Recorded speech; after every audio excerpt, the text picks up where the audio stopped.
Right, we are live. Hey guys, how's it going? Welcome back to the Kiwi Lads channel. We are here for an international rugby competition in the Guinness Six Nations. This is quite the opening fixture. France versus Ireland. Now, last year, when this fixture took place, it was the French away from home who were able to win it 42 points to the 27. Now, this year, the Irish want to do the same thing. They are considered as huge underdogs for this fixture, even though they've got a pretty stacked side. But of course, there are a few changes compared to what we saw last season. So I'm looking forward to seeing what they can do up against this exciting French side. But hope you guys are excited, or at least half as excited as I am for this competition. It rolls around every February. Of course, February is always stacked with the Six Nations. Then Super Rugby starts up. The URC sneak in a couple of weeks in between. Champions Cup is coming back soon.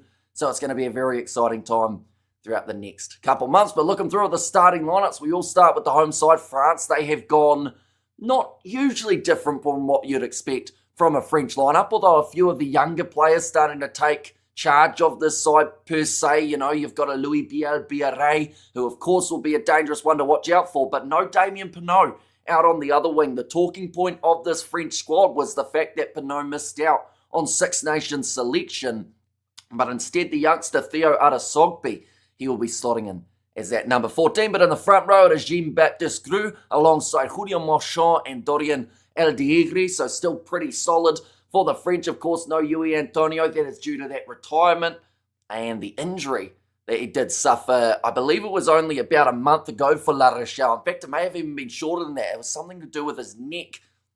I was having quite a bit of trouble with that neck area. Charles Olivon, he will be playing as the number 4 in this game. Now, we normally would see him in the loose forward trio, but he has got Locke up his sleeve, and he has partnered with the youngster Michael Gilliard. He did very well on New Zealand soil last July. Francois Crew as the number 6, Gigot in the number 7 jersey, and Anthony Gelange, he will be slotting in as the 8, so no Gregory Aldrit in the starting lineup. So once again, quite a few changes for this French side as well, but a lot of them based off form that we've seen from these younger players now getting the chance to show what they can do. A big return in the number 9 jersey. It was just last year that Antoine Dupont was injured in the match up against the Irish. Now he takes back to the field number 9 and the captain for this French team. He is one of the keys for their success in this Guinness Six Nations competition. But someone else who I feel has gone drastically under the radar throughout the last 12 months is this man at 10, Matthew Jalabert.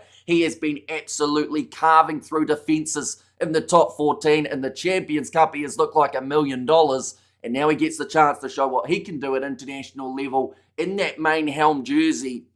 Someone like an Intermac.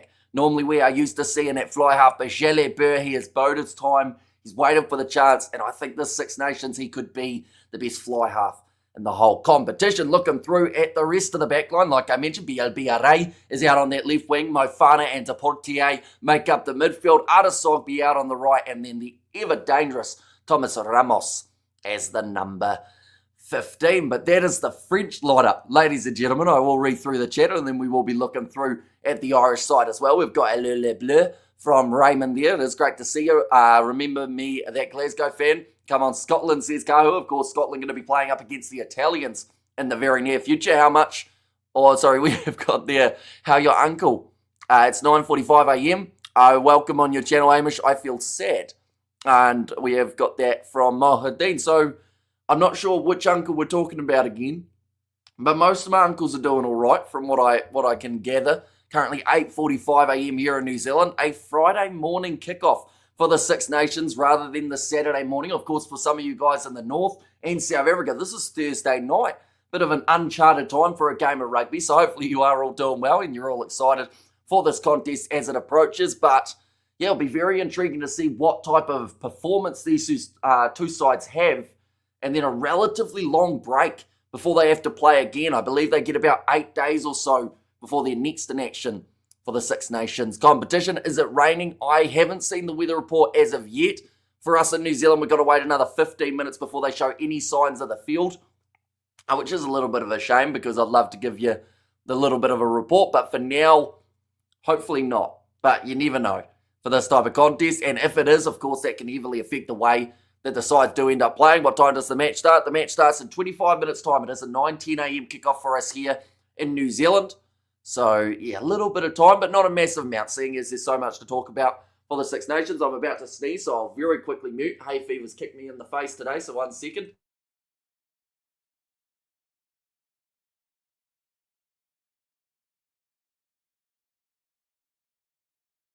We are good, and that might be happening a little bit throughout this live stream, ladies and gentlemen. We got on morning hay fever on a Friday morning rather than the weekend. I aim to enjoy the game. Says Yanu, you too. Hopefully you do thoroughly enjoy this match between the two sides. I have to say, the last 3 times these two sides have played, it's been separated by 13 or more. So we haven't actually seen a close game take place between these two sides in the recent 3 years. But the games prior to that were both separated by 7 or less. So hopefully we get back into that trend. But the trend at the moment is to go away from home in these matches and beat the opposition by a margin. In 2024, the Irish did go to France and they won 21 points in their favour, 38 points to 17. So it's not impossible, which is good, because hopefully this is going to be a very close opening contest of the Six Nations comp. But what we will be doing now, ladies and gentlemen, is we'll be looking through at this Irish starting lineup. In the number 1 jersey, it is Jeremy Luckman. Normally we are used to seeing someone like an Andrew Porter in this role, but not in this case. Michael Milne, also the man to make his way off the bench rather than in that starting side. Dan Sheehan in that number 2 jersey. He can be so dangerous when he gets it right. Not just the rolling maul, but general play, the way that he runs around. It's thoroughly impressive. And Thomas Clarkson slots in at 3. So this is a very different looking front row for the Irish when it comes to their props compared to what we would normally see in an Irish international kit. No Porter, no Furlong. So you question whether or not the Irish, they will have as dominant of a scrum as they would like to have. And this fixture, Joe McCarthy and Ty Byrne, very dangerous locking duo in this contest. Kian Prendergast at number 6, alongside Josh van der Fleer and Caelan Doris, the captain, slots in as the number 8. James Gibson Park and Sam Prendergast will be the 9-10 combination. Honestly, the 9-10 channel in this game is absolutely crucial for both of these sides. The fact that it's Dupont and Jalabert versus Gibson Park and Prendergast, like if we don't see some sort of attacking, running rugby throughout this contest, I would be extremely surprised, because both of these sides have great attacking mindsets in their 9 and 10 channel, and hopefully it translates to a relatively high-scoring game. Out there on the park, out on the left wing, it is Jacob Stockdale, no James Lowe for this contest. Stuart McCluskey slots in at 12 with Gary Ringrose at 13. Normally, we would see someone like a Bundy Arkey in that number 12 jersey, but he is not going to be playing for 4 matches due to that suspension that he received before the Six Nations started. Tommy O'Brien in the number 14 jersey, and Jamie Osborne, he is there as the number 15. So overall, 2 decent sides. And at the end of the day, whoever plays better on this first day of the Six Nations, they will have a drastic chance of winning the whole competition. Last year for the French, they tried the Grand Slam. They didn't quite get it. They did lose that one game in the, I want to say it was about the 3rd or 4th round of the competition up against the English, did finish 2nd in the overall standings, but Ireland, they got themselves the 3rd. Now, all of the sides have 4 wins, 1 loss in that top 3. So if anyone wins 5 from 5, of course, you're guaranteed the win in that department, but I feel like we could get something similar to this again. And the sides that I'm thoroughly looking forward to seeing, which is a bit of a surprise for some people, are these bottom 3 teams. Because yes, you could argue that the top 3 will determine the Six Nations, but I think that these 3 bottom sides from last season, they will have a little bit of a part to play in who wins this overall competition, whether that's Scotland pulling off the victory over the English. We normally see some great back and forths between those two, whether it's Italy somehow beating one of these 3 sides in the top, or even Wales. It's not completely right off this side, even though there is a lot going on with Welsh Rugby Union at the moment. There's still a chance that on any given day, somehow, some way, they could cause an upset. And now, I'm not saying that's a high percentage thing. That's probably about a maybe 2% chance that they beat anyone in that top 3. But there's still a chance. And we'll wait to see if it does determine the Six Nations. Low and Arkey at the end of their careers, doubt they will make it the 2027 Rugby World Cup. Says Suckerbull, and that is where it gets a little bit tricky for this Irish side in terms of who are the guys that you cannot rely on for that next World Cup competition. 2027, it is quite close, only about 18 months away from that Rugby World Cup, I believe about 600 days. But That's a lot of rugby to be played before then, whether that's domestically or internationally for these teams. So, yeah, a lot of questions around who will actually be there for that 2027 World Cup. I feel like France are also experiencing that. They're starting to test a bit more of that depth that they were creating by playing in July up against the Kiwis, as well as in November. We saw some rotation from Fabien Galtier. But, yeah, it's whoever's got that depth coming through the most. It's going to be very dangerous in 2027 and then also in 2031. Of course, that's not a mile away either. It's raining in Paris. That has been a weakness for French teams, says I'm Nutty. So perhaps it could be close. Now, I can't remember what the weather was like for that 38-17 win for the Irish in 2024. But I wonder whether or not that was rain related as well, or whether that was just literally a brilliant Irish performance. We have got High Hamish in the Ganghouse. Things doing very well. Excited for this contest. Of course, the Six Nations does not normally kick off on today, but we will well and truly take it. We've got those two games coming up over the weekend between Scotland and Italy and also England versus Wales. And while we're at it, I've got about 1 million pop-ups that we can put up on the screen. These are the odds for the games, ladies and gentlemen. As you can see, the French coming in as quite heavy favourites for this contest up against the Irish, even though the last time these two sides played in France, it was a victory to the men in green. But then saying that, the last time that they played, France were able to get themselves the win by the 15 points in 2025. Scotland are considered favourites up against the Italians. That one could honestly go either way. If Italy play well in front of the home crowd, that can sometimes boost them up that little bit more. And then the game that is not expected to be close for this weekend is that last one, England versus Wales. People expecting a pretty one-sided affair for that contest. 1 second, sneezing again. And while we're at it, we might as well put up the next Six Nations fixtures that are taking place throughout the few weeks.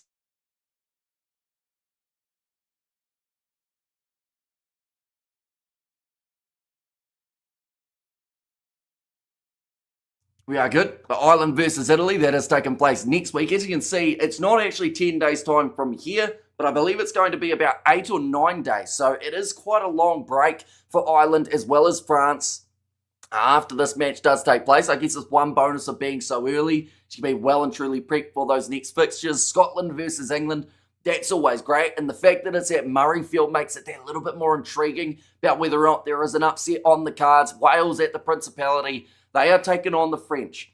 I'm curious to know what side France sent to that contest, although I think it does maybe have a little bit of an impact on how their result goes here. If they win this game comfortably, they may rotate a little bit, but I can still see them going relatively strong, trying to pick up their massive win. And then the massive game between England versus Ireland at Twickenham, or at the Allianz Stadium. I still don't really call it that, Twickenham Stadium. I think a lot more people still refer to it as that, but that is a huge game for the overall outcome of the Six Nations. Once again, depending on what happens for this Ireland versus France match here, that could change everything. I feel like, hopefully, fingers crossed, we go into the last round not knowing who's won this championship. That's the best case scenario, because last year, as I showed, it was very close, and hopefully this year it is just as. We have got there big ups, says Broderick. Welcome in. Hope you're doing extremely well. Let's go Ireland. Still don't like you, but you're better than France. Well, that's some term of endearment, I guess.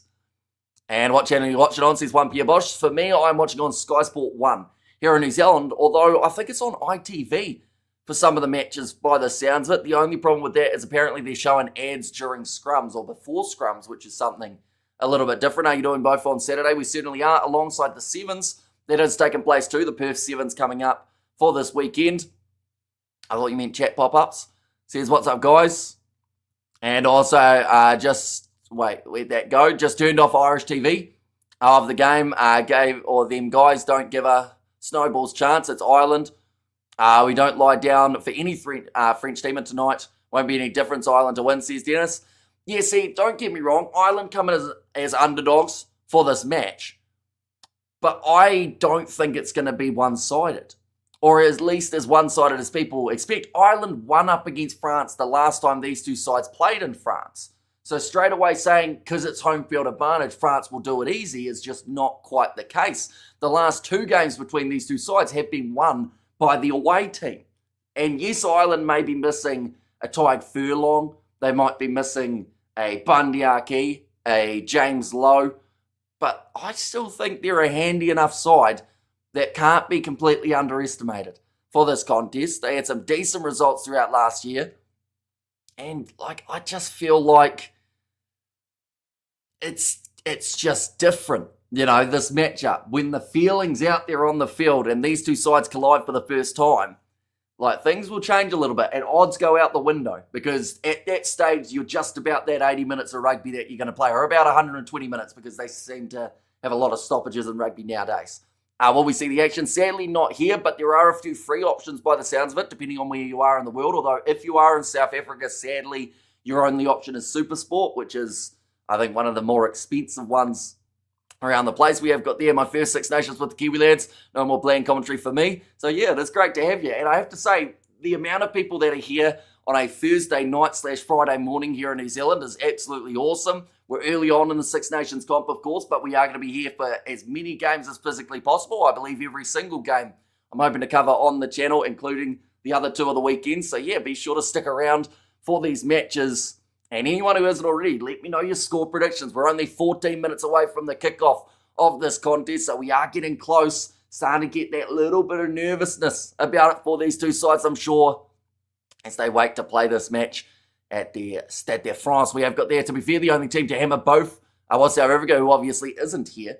Sierra Bron Job, they are very obviously not here in the Six Nations comp. We have got there, I don't want to spoil the score, but Kiwis have fallen for 80 for 7 wickets down, not looking good. So you don't want to spoil the score, but you will spoil the score, is what you just said. I didn't even realise they were playing today, to be honest.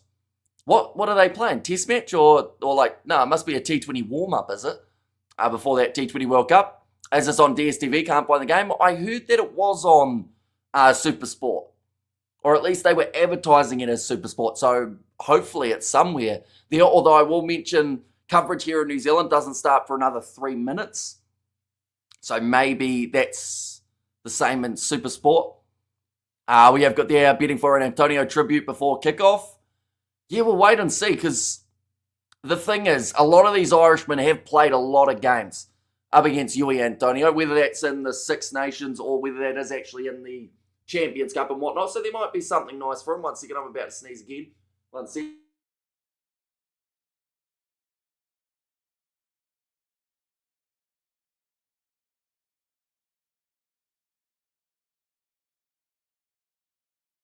We are good, hopefully. I think my nose is going to turn about as red as Rudolph's by the end of this stream, unfortunately. We have the hey, Hamish Irish here, difficult game for us. I'll be happy with a losing bonus point. And that's the thing, those bonus points by the end of this competition can be absolutely crucial. Last year, we saw 3 sides with 4 wins, 1 loss.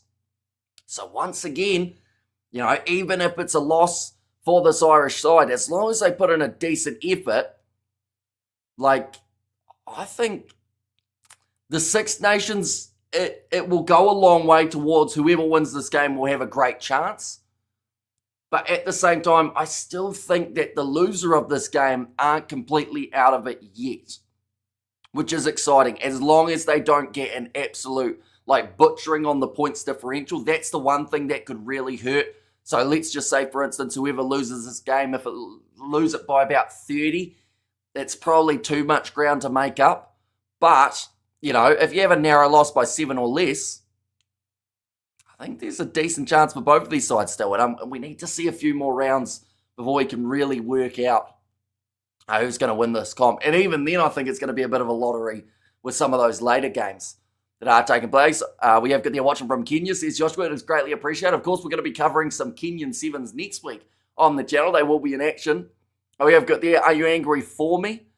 Are you angry for me? What do you think of the Rugby World Cup times? So am I angry about the Rugby World Cup times? I think they're all right, other than the fact that they had the perfect opening game in front of them.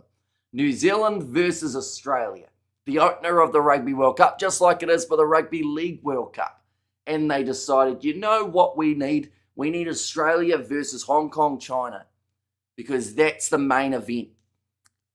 I don't know if that's the case. I think it's also just to get a big win under the belt for the Aussies early on. But at the same time, the draw had questions of whether or not it was rigged. It worked perfectly for a Trans-Tasman opening contest, which people were thinking was going to be the way that they tried to set it up. They had it, and then they didn't do it. The first ever Rugby World Cup was in 1987. Says, what's up, guys? And it might be their only win. Says, I am Nutty, and I'm a Scot watching in Dublin. But your commentary is so much better than ITV, so it is greatly appreciated, Ray. And yeah, we'll try our best to keep you informed about every single thing that is happening out there on the field. Of course, the big one is hoping that both of these sides avoid injuries throughout this first match. Because, the thing is, it's not a long comp per se, but it's such a fatiguing one for the players. You have your ups and your downs throughout the competition. Everyone experienced at least one down last time, seeing as every side did suffer a loss. And that loss can be the difference between winning this competition and missing out. So many class sides in this competition. They are just showing the lineups on the big screen at the Stade de France, where they've got the light show going for this contest as well. And thanks for your coverage, mate. And hello all from Oostron in South Africa, the ostrich capital of the world. Hello's Le Bleu all the way. Says Red Howl there. And All Blacks who? I'm just here to watch the Hong Kong boys win the Rugby World Cup, says Yanko. And also we have got there, Christmas ain't gone. Yeah. Unfortunately, the hay fever has really hit me hard this morning. It always seems to during the week. But then on the week, well, to be fair, on the weekend it does hit as well.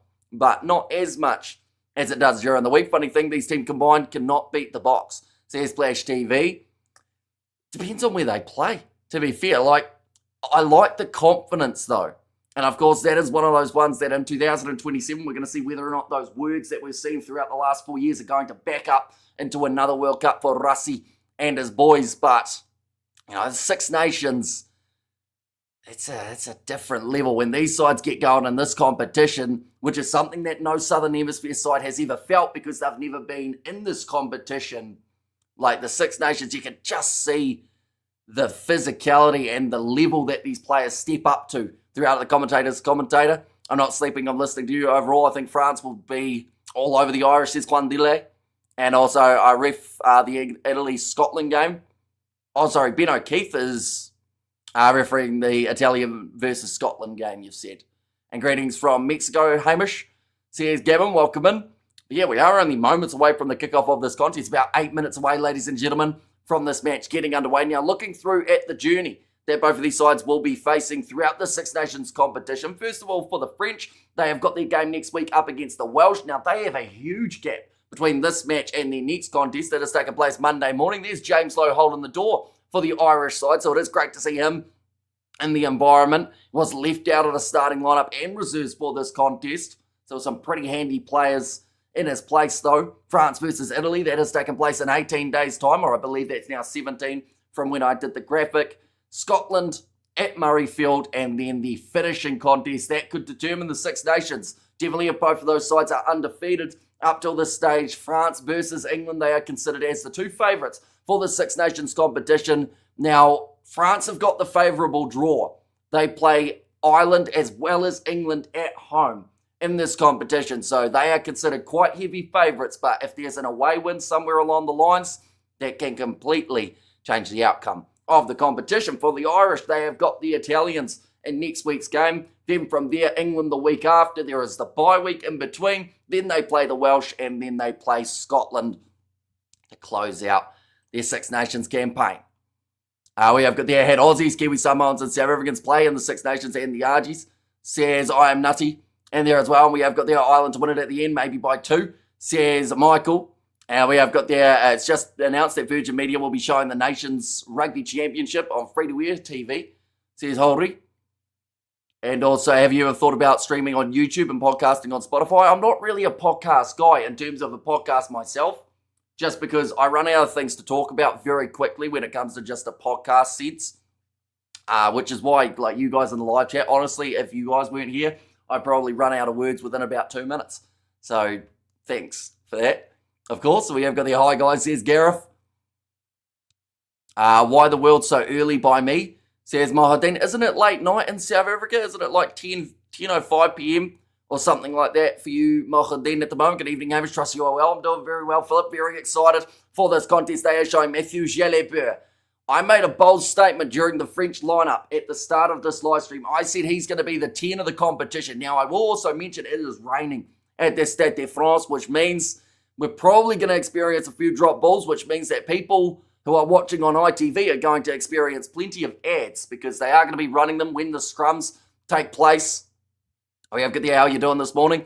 Says Caratiana. Doing very well. Excited for this comp. The wings from both teams would never be a threat for the Box. I assume throughout the whole competition you're not just going to go on about how these sides aren't like the Springboks Flash TV, or at least I hope that's not the case. We're actually going to make it a very long competition for absolutely everyone. We have got their Ireland win. Come on, says Cape Tonian. And hey, Hamish, France to win 28 points to 15. Hi, Hamish, says Chad. Welcome in. No Aki. Yeah, he is missing, suspended from this contest. When does the game start? It starts in about 4 minutes' time. We're about to have the two national anthems at the Stade de France, and then we are ready to go for the first moment of the Six Nations. We have got there why I meant the World Cup. First game is 3:15 a.m. Yeah, unfortunately for the North, with that Australian time zone, you guys are going to experience exactly what us Kiwis and Aussies felt throughout that 2023 Rugby World Cup with all the games middle of the night. But I can tell you one thing, people are going to be getting up to watch those games. It's going to be an insane World Cup competition. And at the moment, very hard to tell who's going to be at the top of the bunch with the round of 16 and the quarterfinal format the way that it is now, with sides who are qualifying third getting to go through to the next stage. It's going to be exciting. This game could be a cracker. I really hope it is, because the thing is, these two sides, the last two times that they've met, it's been the away side that have won the matches. So, by that logic, it means that it could be very intriguing. Van der Fleer for the first try, says Cape Tonian. Yes, come on, leave the Box out of it when the Box are playing. I do not talk about England, says Carter there, and Ireland not singing the national anthem, says Miriam. My apologies, they are singing the rugby anthem. We do get corrected every once in a while. This is set to be a great game between these two teams. Says What's Up Guys Lives, 8 tries and 8 attempts at scoring. Says I'm nutty. Where's that? There could be 8 tries, says Ruth. No, she's going 8 tries. She's doubling down. She's saying it's going to be a high scoring one. This is set to be a great game between these two teams. This is not Hamish, this is someone else. As in, I'm not Hamish. I've had a haircut, which might be why you're not recognising me, but I can guarantee you I'm still me. And we have got there, also, it baffles me how a third world dominates the first world country, says Flash TV. Write a book about it. But now, national anthem here for the French, and then we will be underway for this Six Nations comp. But the big return of Antoine Dupont for this contest will be thoroughly intriguing to see what he can do. Of course, it was last year's match up against the Irish that did lead to that Dupont injury. He was out for around 9 months.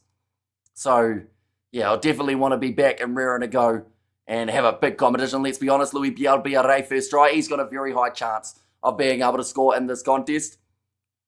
That is 100% Hamish. Says, what's up, guys? Are we really going to argue about whether or not I am actually myself?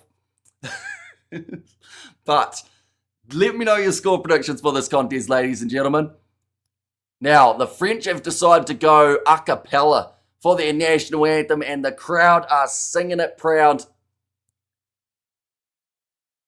Sorry, I had to pause for a moment and listen to that national anthem.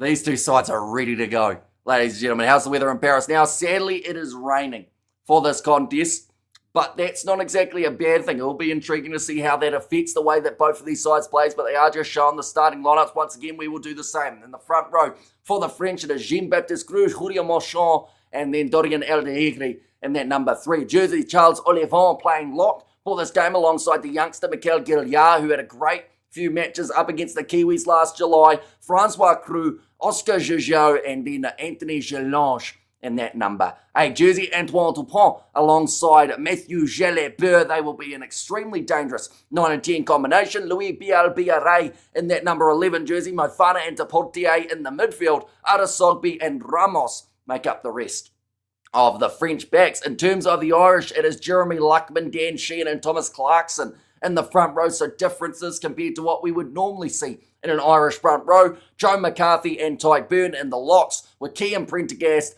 Josh Van der Fleer, and Caelan Doris as the captain and the number 8. The thing is, Cian Prendergast, this is a massive tournament for that man. Peter O'Mahony, of course, no longer there for the Irish. He had dominated that 6 jersey for quite some time, but now a new opportunity, whether it was going to be him or it was going to be Conan or someone along those lines, there was going to be that little bit of a switch over the coming kind of 12 months or so after that Omani retirement. And we're seeing it now. But James Gibson Park and Sam Prendergast, they are the 19 combination. Jacob Stockdale out on the left wing rather than James Lowe. Stuart McCluskey, Gary Ringrose make up the midfield. No Bundy Aki for this contest. Tommy O'Brien and Jamie Osborne is there as the 15. So, with that being said, ladies and gentlemen, for the first time of 2026, we are about to hear the opening contest whistle of the Six Nations. For this year, it is a main event type of level of an opening contest. It is Sam Prendergast to kick this one off. I'm about to sneeze 1 second. I'll very quickly mute.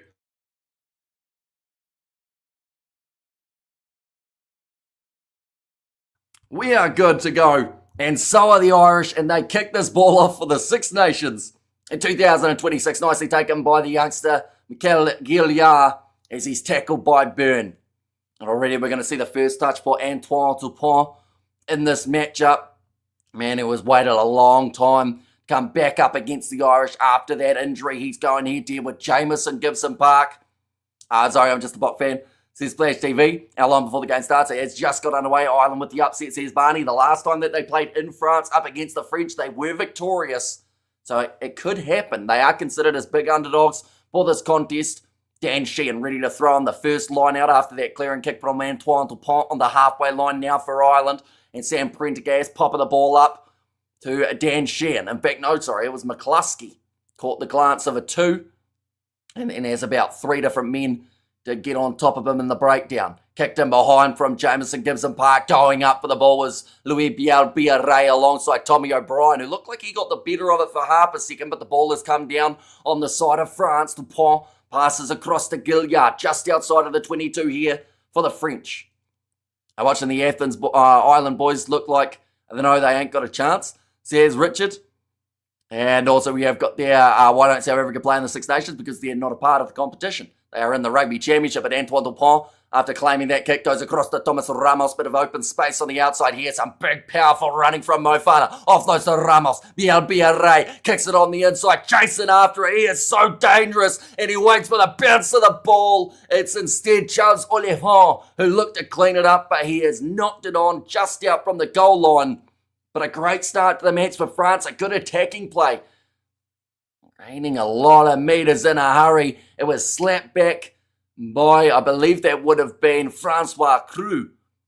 And Ada Sogby was involved in it as well. And then just using that back line, and you can see that danger of what Louis Bielbiaré is able to do down a wing. He grubbed it forward after doing the little chip in behind, and Oliphant, all he had to do was just regather that it's slippery enough. Fun fact, both these teams, okay, so you're still going to go on about it by the sounds of it. You said, sorry, I'm not going to go, well, you didn't say you weren't going to go on about it, but we hope that you wouldn't. But now 2.5 minutes into this contest, and we are going to get to see the first scrum of the day, which does mean that on ITV, you guys are experiencing your first ad of the day. They are doing it just as the scrums are taking place. Pinot for the hat-trick of beers in the crowd. Says, I'm nutty. Now, ready to feed this ball in. Pinot not playing, says Sakabula, hence why they said the beers in the crowd. And thank you, Kiwi, says Andy. Now, 5 metres out from their own line here, the Irish. France already showing what type of dangerous attack they can offer throughout this competition. No ads at the moment, says Bray Brush on ITV. Maybe from the feedback that they got, they decided maybe it wouldn't be the best idea. Because the thing is, there are a lot of scrums that take place, definitely in a rainy game of rugby. So, they'll be just throwing in ads every couple minutes. I'm in Cape Town now. Are you coming to South Africa sometime, says John? Before 2030, I think is the goal, to be able to get me to Cape Town. Evening, Hamish from Hot Durban says, Stretch, hope you are doing well. Ireland 46, France 23. So that wouldn't be a mile away from what happened between these two sides in 2024. When the Irish went to France and had success. Now the scrum reset once more. 4 minutes into the opening contest of the Six Nations competition. Jean-Baptiste Grue. Front row alongside El Diegri. I have to see Bernie and Dupont shake hands. See Johnny Blaze there. Good evening, Hamish, from a wonderful wet Dartmoor in the UK, says Andy. Ball's fed into the scrum. Now, off the back, Jameson Gibson Park has plenty of space on the short side to be able to boot this one down the middle of the field. Ramos chasing after it. That means accuracy off the kicking tee could help France win this competition. Oh, rush defence there from Caelan Doris. Misses the tackle, though. Here comes Deportier. Bit of an underrated part of this French backline. Dupont goes back across to Jalabert. Good distribution, but from there, it was Marchand who offloads it straight into the hands of the Irish. And now, Ireland in possession, 40 metres out from their own line, back into the pocket. Sam Prendergast sinks the slipper into it. Biarray gets back into his 22. He will boot this one towards the sideline. He has got an absolutely huge boot on him. Goes just outside of the Irish 22. Now, going downfield. Oh, what a kick that is. That might be a 50-22. They're saying that it didn't bounce in the field of play. The French are complaining about it. The Irish are saying 50-22, and the referee has a big decision to make now. Right, Deportier is convinced that it's out on the full. Little does he know, it has bounced in the field of play, and it is an Irish 50-22. My name's stuck in your head, says Splash TV, for all the wrong reasons we have got there. Hey, Hamish, nice to see you again, says Sylvia. Same to you. Oh, sorry, it's Silver rather than Sylvia. Can I come with you to South Africa, Hamish, bro, says Johnny.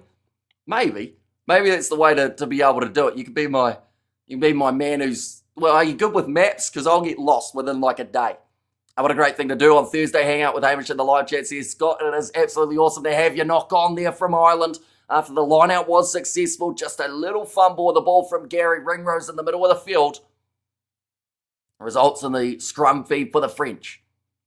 I never write off the Irish. That's what I've been saying. You know, this side cannot be underestimated in the Six Nations competition because, it was Josh van der Fleer did knock that one on. Gary Ringrose getting blamed for no reason there.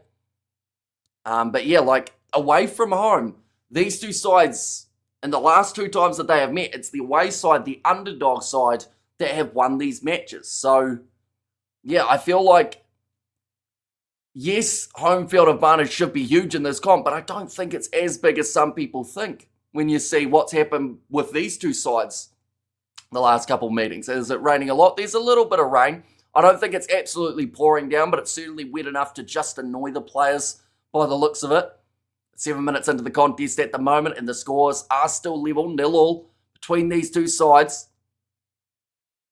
Thanks, Ruth. I'm here from Zambia for a holiday after the season, says John Mills.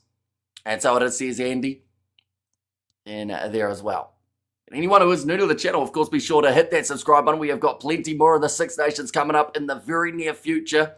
So if you haven't already, be sure to hit that subscribe button. And it's not just the Six Nations that has taken place. We've got plenty of other things. We've got the Sevens that is going to be happening alongside the Sevens. We have got Super Rugby starting up next week. Let's go Ireland, says Hannah. And just subs, says Andy there. Greatly appreciated. I have to be the most antagonizing fan. Hamish, says Splash TV. Is it like a goal of yours, is it? Now kick downfield. It's a good boot as well from the French. Both of these sides have enough long boots in their teams, even with the absence of James Lowe for the Irish. Now Gibson Park on the halfway line, going back across to Tyke Bird, who's been chopped down low by Julien Marchand. Now a box kick from Jameson Gibson Park. Neither of these sides being able to score any sort of points as of yet. That one's going to go back off the hands of Jacob Stockdale, but it's claimed by France. There's been a bit of loose ball so far throughout this contest. Are you working on Monday? I certainly am. The crowd is so quiet, says I love you. To be fair, I've got them turned down at the moment, so I don't actually know how loud it is. I know that the Stade de France is normally a pretty loud stadium, but I think that it's the nervous anticipation of what is to come between these two sides. Neither side want to get too confident in terms of their team this early. Nice cross kick there from the Irish. Kicked him behind now from Tommy O'Brien. Waiting for the bounce of the ball. Can't quite get it. Ramos is back to be able to cover. Oh, that's a hard collision for Jalabert in the breakdown. It looks like he's going to be all right for now as he tries to wiggle his way out of that breakdown situation. 5 metres out from their line now. Julien Marchand is going to be tackled by the Irish defence. Good luck, Ireland, from England. And also, I want my MTV. Hamish's awesome commentary, says Roof. Hi, says Jeff as well. Welcome in. I'll join you for real, for real. I would love to visit South Africa. Says Johnny. That one's going to go into touch. A good clear and kick there from the French. Yeah, who knows? Maybe I'll have to try and organise some, because I feel like there's a few Kiwis who would like to go to South Africa. So maybe we're going to try and organise it as like a big trip thing. Maybe. Sounds like a lot of organising though. I wouldn't need a travel agent. We have got there, love the way Mikel Gilliard plays. Physical, abrasive, powerful ball carrier. Yeah, and he really impressed me throughout July last year. One of those young players that like showed that he was good enough to be in that squad, and actually was one of their top players throughout that series up against New Zealand. So it's great to see him getting more opportunity here. That one's going to be box kicked from James Gibson Park, 22 metres out from the line. Nice take from Biel Ray. I think he was calling for a mark here, and the referee has awarded it. 10 minutes into the contest, we're still 0-all. Definitely, Hamish, I can do it for you. Trust me, says John. I'm an ex-travel agent. Hit me up, says JP. And who's going to coach the ABs into next, I guess that is. I actually don't know. Steve Hansen and Ian Foster have been names thrown into it. Dave Rennie, and then also you've got Jamie Joseph. I forgot his name there for a second. But I think those three are the grouping, or like the two of them combined as Ian Foster and Steve Hansen. Now ready to throw it in. Around the halfway line here for the Irish. They look to go to the middle. Nicely claimed by Tyg Byrne again. Got 100 on Ireland this morning. Says Oz Rugby. And we have got the donation there from I Love You Lumi there with the 5 gifted. Oh no, sorry, it's the member for 5 month, I should say. So thank you very much for staying the channel member. I believe you're close to getting an upgraded badge as well in the very near future. Now, once again, we're going to see that box kick from James Gibson Park round the halfway line. Interesting to see how Adesogby goes after replacing Pinot. Massive gamble. Huge gamble for the French. And I don't know what the news is behind the scenes with Pinot and Galtier, but it just seems like something's happened. He is an out-there personality, Pinot. So I don't know if that has anything to do with it all. A little bit of humble there from Antoine Dupont as he went for his box kick. And behind, nicely claimed there by the Irish. Once again, 35 metres out from the French line. They've actually dominated a little bit of the territory early on in this game, Ireland, which is exactly what they need to do. That's a knock-on from Tyg Byrne. They've dominated the knock-on stat too, unfortunately, early. Now, good kick in behind. Jamie Osborne has to clean up from inside of his 22. That's a decent kick downfield, but it hasn't managed to find touch. So Thomas Ramos looks to run this one back. Kalen Doris making the tackle down low. Ball is still on the side of Les Bleus. And Bro was lazy in big games and not fast enough on the kick. Jay says, I am nutty. And Prendergast is so bad, says Oz Rugby down under. And 2 Kiwis in the top 12 for snowboarding. One more run in top 12 qualified for the final, says Jasmine. So hopefully they do end up staying there for the New Zealanders. On the halfway line, Dupont again. Back across to Julien Marchand. It's been a bit of a chess match between these two sides early on. Bit of a stalemate. Kicked in behind from Jalabert. Out to the wing of Biel Ray. Sam Prendergast just fly boots that ball downfield. It's going to bounce in the field of play. It's actually turned out to be a very good move from Sam Prendergast, who was going to be under pressure. Big driving tackle from the Irish defence. Down the wing though. Biel Ray. Ankle tap from Sam Prendergast. That's not going to matter. He is world class. Biel Ray. Get him through. Everyone carboning up and scoring the first try of the Six Nations. That is a phenomenal finish from the young man. He got past Jameson Gibson Park with just that pace. Then from there, Sam Prendergast went for the ankle tap, and to his credit, he hit him in the ankles. But Biel Ray is that quick. He got back up to his feet to have another run. Got round the outside of Jacob Stockdale as well, and then finished it off. That is a brilliant bit of work from Biel Ray.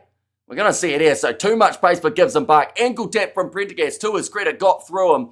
And then just missed ankle tap attempt from Jacob Stockdale. The pace down the wing. That man could score in a very small kind of width of the field. And does it again. Try. Who else? I feel like the thing is, it's the first try of the Six Nations. It's already probably a try of the tournament contender for individual brilliance there. Which sounds like I'm very much so hyping it up, which to be fair, it was a very good try. And that is a bit of a tough blow for the Irish, as they have, like I said, dominated the possession throughout the early stages. One moment I'm about to sneeze, so I'll very quickly mute.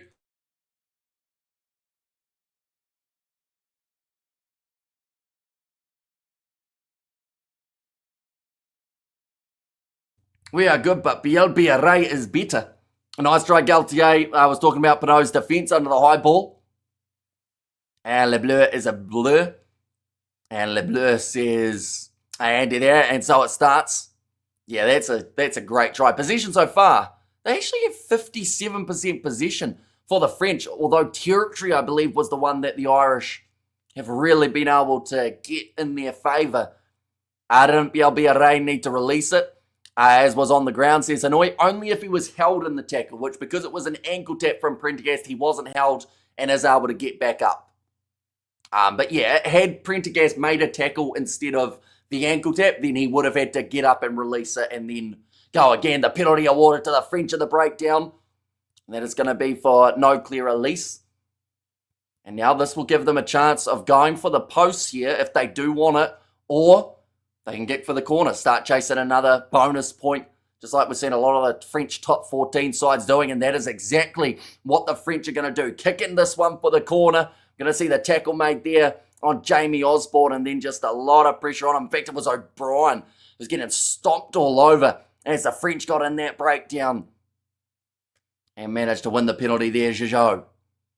It took them 14 minutes to break the egos of the Irish, and then they put points on the board. So here's Xander, nicely taken there, and the French line out now, looking to get this one moving forward in the right direction. Julio Marchand has got ball in hand. Dupont waiting for this ball to come out the back, although one of the Irish players has got a hand on it.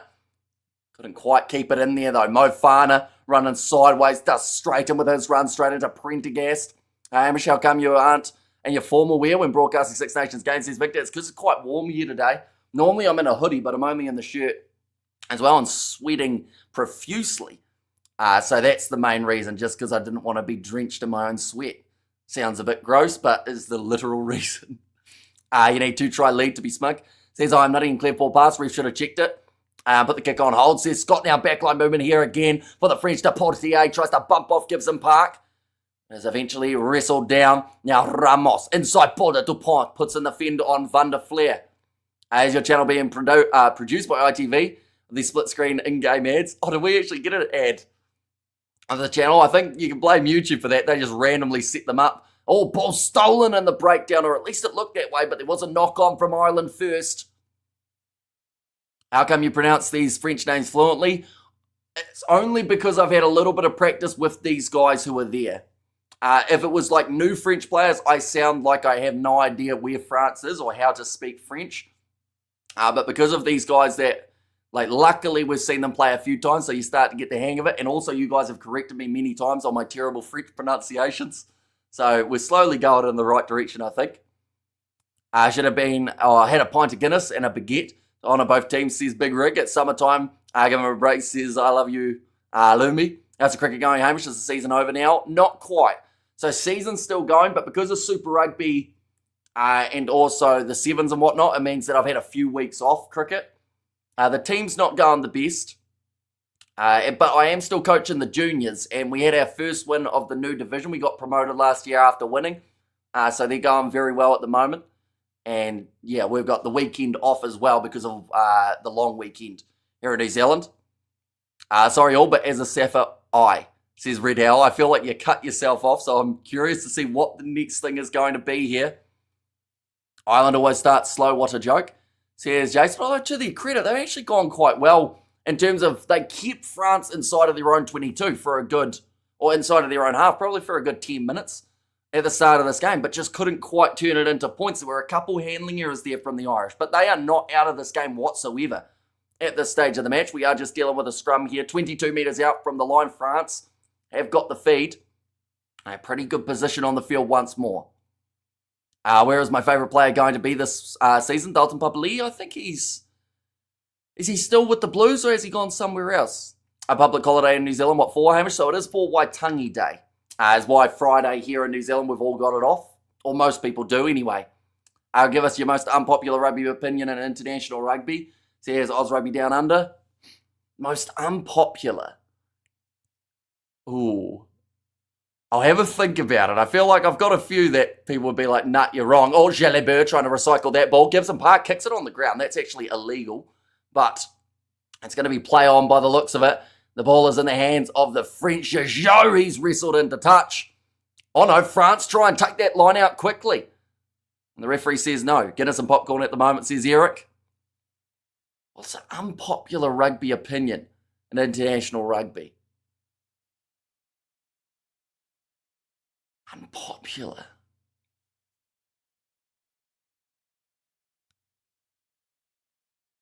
What about, well, it depends on who you talk to. I think the All Blacks got rid of Razor too quickly. Is that an unpopular rugby opinion? In fact, no, or that might be I don't know if that's popular or not. But I feel like they've put themselves in a little bit of a hole here in terms of depending on what goes next. Of course, it could improve them, but it could also give them no chance in that World Cup comp. You should do a standalone video of your unpopular opinions. Says touch race penalty goes the way of France. They've taken the quick tap now. Antoine Dupont tries to bump off Gibson Park. Gilliard going to be tackled 22 metres out from the Irish line. And again, a very good attacking chance for Les Bleus. Going off. Jalabert inside pass to was Julien Marchand. Unpopular opinion, Wallabies will win 2027, says Oz Rugby.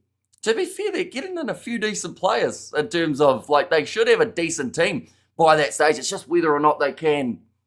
Like, the thing is, I actually think it's better for them to lose to New Zealand in that group stage because that way there's more of a chance, I believe, of getting further in the competition than having to face the defending world champs in the quarterfinal. But now, trying to break through was Anthony Gelange, gets his offload away. Dupont now 6 phases in for the French going short side. Jalabert inside ball to Ramos. Now Dupont once more. Goes to Gilliard. 2-man tackle on him, but he still manages to get the offload away. Jalabert goes to the Portier. Cuts in, Witty offloads to Sam Prendergast. What's he doing? He's running backwards. Drop ball there from the Irish in the in-goal area, but they managed to jump on it. I think Prendergast there got lost. He was starting to run backwards rather than forwards, and he almost cost his side a try. In that scenario, he was right place, right time in the initial contact, the initial catch of the ball. I don't know where he was going there. I think in that scenario for Prendergast, you just got to drop like a stone. You just got to grab the ball, cannonball down onto the turf, and hope that you got a teammate with you. Instead, almost turn it into a try-scoring opportunity, and to be fair, it still is, with the French having a 5-metre scrum now. One moment, I'm about to sneeze again just before the scrum, so it's probably decent timing. 1 second.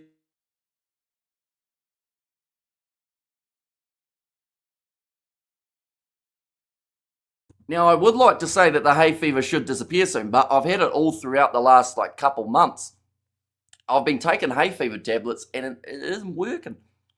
We have got there. Why did he run into his in-goal area?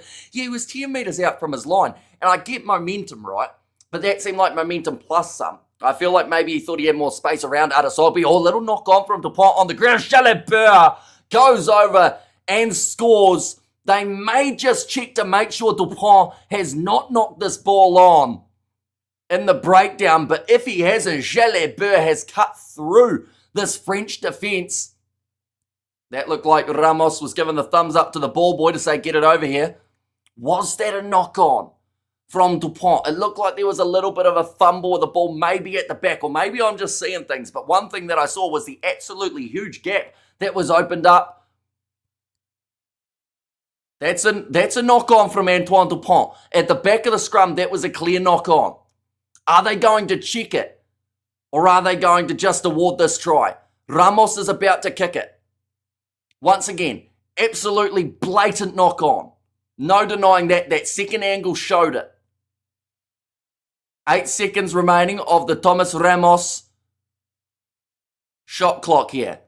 2 seconds, 1 second. He's going to almost run out of time. He strikes it. It hits the post. It bounces out and he has missed. 12-0. But once again, a clear knock-on. How did they miss that? Am I seeing things, or was that not a blatant knock-on from Dupont? No knock-on. Boot kicked it, says I'm nutty. Was it not off his hand, though? From that second angle, that looked like it was just his hand was on it. And then I have to watch a replay of that. That looked, I don't know how that looked, but it didn't look good. At least maybe worth a check. Now, chance here for the Irish. They're only 5 metres out from the line. Oh, no, they're going back. There must have been a knock-on. Ironic. We have got there, it's foot kicked it before he picks it up. Says, I'm nutty. And Ireland look like a shadow of their previous selves, in my opinion. Says Conscious there. Tackles made so far. They've made 40, that is 4-0. Missed tackles 13 for the Irish in this contest. Of course, now we are far enough ahead that they will not go back to check that one. Knock on, you are seeing things, says Amorne. And not a knock on from the Golden Boy, says Juan Pierre Bosch. Was not a knock on. Irish cheating narratives, says Ander. Although I hadn't even mentioned the Irish. I'm going to check it at halftime, because if it was the boot of Gelange, then fair enough. But it looked very close to his hands at the nice sneeze again. You're seeing things. Ireland would be up if Prendergast wasn't playing, says Brownie. Oh. It's going to be another scrum reset there. Oh no, in fact, it's going to be a free kick to the French. 24 minutes into this contest, and they are leading at the moment, 12-0. You must be biased against the French, Amish. No knock on there, says Victor. It just looked... I don't know. I might have been seeing things. My eyesight's not the best. That Sam guy's killing the whole team, says Southkid. Yeah, running it back into his own in-goal area from 10 metres out from his goal line definitely did not help. You know, that did create a huge amount of pressure and did actually lead to the try when you think about it. But now, big attack and run was Joe McCarthy. Now kicked high from Jameson, gives him Park.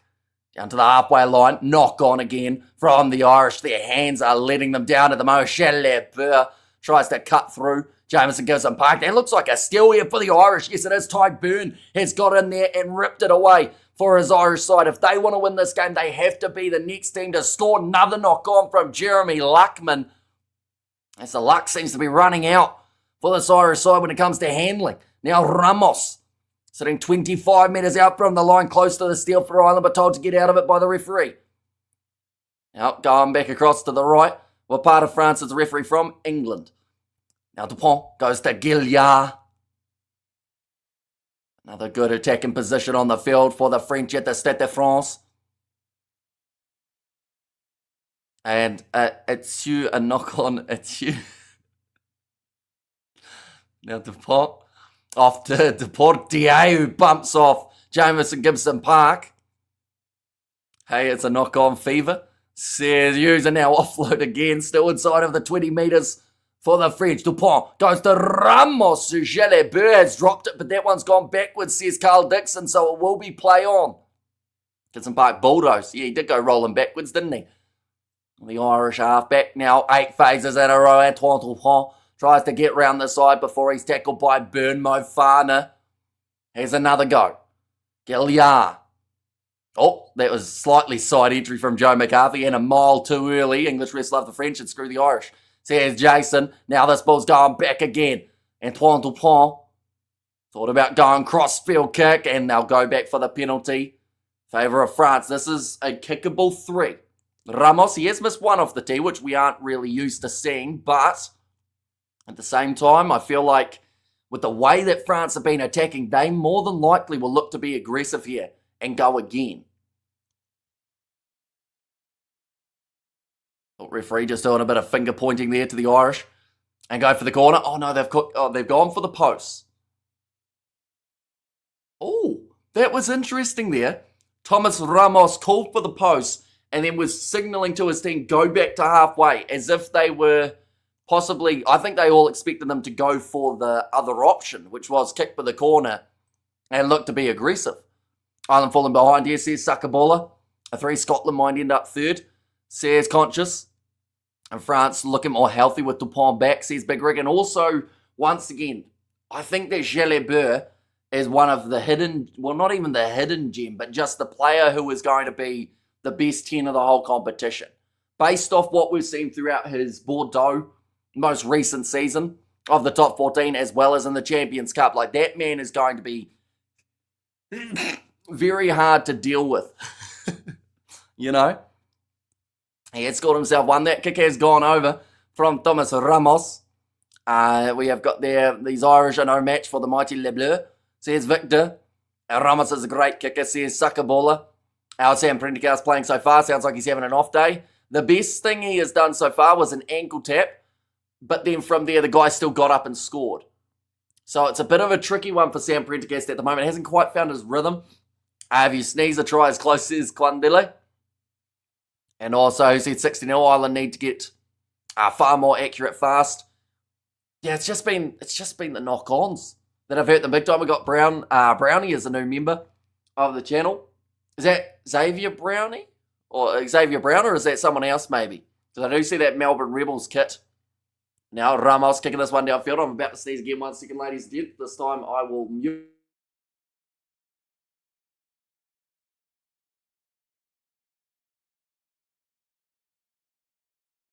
There we go, got hit with the double. Yes, says Xavier Brown. That one's kicked out. It's a good distance kick as well from Thomas Ramos.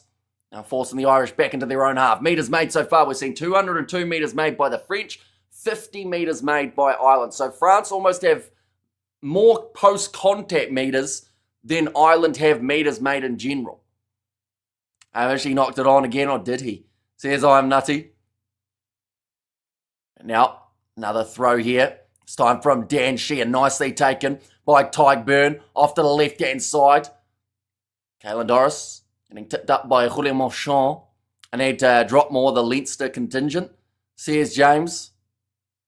This one's going high. Oh, little bit of a bump there from Charles Olivan and an advantage in favour of the Irish. Or Ramos in over the feet. That didn't look that legal. And the breakdown. Oh, missed pass. Goes to Tyburn. Ireland move up to the 22-metre line. Now they need to score. They're 15 points down. 30 minutes gone in this contest. They need something and they need it soon. I'm going to sleep. Enjoy the game. I like the video. There's 510 of y'all. So yeah, Samuel, anyone who hasn't already, be sure to hit that subscribe button. We are back all throughout the weekend with every game of the Six Nations as well as the Sevens on the channel too. Sam Prendergast, quick hands here from the Irish, moving it off to the right-hand side. McCluskey tries to use his power game, but Bielbiaré is on his ankle and he was not going to be letting go. Now Osborne attempts a kick in behind. It's an awkward bounce by Prendergast. It's going to grab her forward. He's chasing after it. Ramos has to kick it dead. Gives him a little push for his troubles as well. Prendergast is begging the referee for something. I don't even think he knows what he's begging the referee for. But it's going to be a penalty against Sam Prendergast. And that is going to be for playing the man, by the sounds of it. Now Jalabert will be able to kick this one into touch. Penn Irish, no. So they've said that Prendergast was the one instigating the pushing battle between him and Ramos. We're going to see it here. Yeah, he does give him a bit of a grab, doesn't he? Again, any Farrell coach at all, Amish? Says John Mills. I mean, he was the coach while Ireland were on that massive long winning streak. So you'd have to say yes. Which team is the strongest in Super Rugby? I think the Crusaders are going to be hard to beat again this year. Oh, referee's not happy with that line out. Okay, France have been warned that they didn't bring the man down early enough. Should be a penalty for making that Munster face at the ref. Says Studs Race, and Irish still mentally broken. Says Victor. Joe Ireland know how to score, says Mohadeen. And too many injuries. And they're over now. We have got another line out here. Throw in for Julien Marchand. The crowd are singing the French national anthem now. Trying to get this one moving. At the moment it is moving maybe about a snail's pace, but now Dupont tried the little short pass off to Bielbiaré. He had absolutely no space down the short side though. It means that the Irish will have themselves the line out. I think Ireland need to drop the rest of the old players. I also pick more Ulster and other province players. How are the officials, please? So for this one, Carl Dixon is the main referee in charge, the Englishman. Outside of him, I'm not actually too sure who the TMO is for this contest. Dave Rennie, would you take him as AB's coach? I think a lot of people would. Just because of what he's been able to do in the past. He probably wouldn't be a terrible selection before that World Cup period. Now Gibson Park goes off to the left-hand side. McCluskey now on to Josh van der Fleer. Tries to bump off Jalabert, but makes a textbook tackle round the bootlaces. James Gibson Park back across Prendergast. Looks for the no-look pass into the hands of Tyburn. Now McCluskey tackled again by the solid French defence. Driven backwards was Doris. Gibson Park through the hands of McCarthy, who's dropped it. Now still moving backwards. Stockdale under pressure from Adesogby. Manages to get back up to his feet. Jalabert, oh no, it was actually Deportier, who tried to get that steal. Sam Prendergast unable to shovel the ball on Marchand. And off his feet in the breakdown. Now Van der Flair on the short side knocks it on again. The moment the Irish just cannot hold the ball to save themselves, and it is hurting because now the French are looking for the counter-attack. Off to the left-hand side, Mofana. Ball on the inside to Biel. Now Gelange. As Ireland move into 4th or 5th in the world rankings if they lose today, says and I haven't actually looked at the world rankings. That's probably a good point. Now Jalabert, little chipper behind, manages to slap it back or at least fumbles it backwards to Jean-Baptiste Grou. Pass on the outside to Gilliard. One more on the inside. Charles Olivier. They'll check the last pass to make sure it wasn't forward, but it's another try for the French as they get their 3rd at the Stade de France. I see from South Africa, just curious how much is France paying the ref, says Steve. And Timo is French, like screwing the Irish, says Jason. Have they actually got a French TMO for this game? That doesn't seem very logical. Shane Tuzet's dad passed a couple of months ago, too early. We wish, or we could have had his thoughts on the All Blacks sacking, says Brown. Yeah, I'm not actually sure. Was Gazza, did he like Razor or was he not a fan of Razor? I feel like he would have been one who was like, give him a bit more time and see how he goes. Charles Olivon, though, that's good pace from the big man. Of course, he normally is in that loose forward trio. In this case, he's playing as a lock and finishes it off well again. And what a try, says I love you. And they move to 5th. And do South Africa stay number 1 of France win, says Mohadin. That is, once again, a little bit above my pay grade. I think so, though. I don't think anyone catches them outside of winning a few big games. Olivon is back, leading Six Nations try scorer in 2021, says I am nutty. And yeah, to score from the locking position as well. Such a dangerous attacking threat as well as in the lineouts. The fact that he can really do quite a lot out there on the field for the French, but the Irish, they are a little bit rattled by the looks of it at the moment. They are down 22-0 after 35 minutes in this contest. It couldn't have gone any better for this French side from about, I'd say, 12 minutes onwards. It has now been all France. Yeah, France, you cheating, says Jason. Are the French forwards dominating? I wouldn't say the forwards are dominating per se. It's just anytime Ireland get the ball, they drop it within 2 phases. And then France have had the ball because of it. But I do think that Ireland's forwards, breakdown-wise, haven't been too terrible throughout the early stages of the match. There's been a few decent runs for the likes of a Tyg Burn and whatnot. Little cross-kick attempted there. It's gone straight out on the full from Ireland. And Ireland has finished these short videos. France are killing us. Hopefully we come good. And also we have the Ireland has stagnated under Farrell for years now, says Mikey.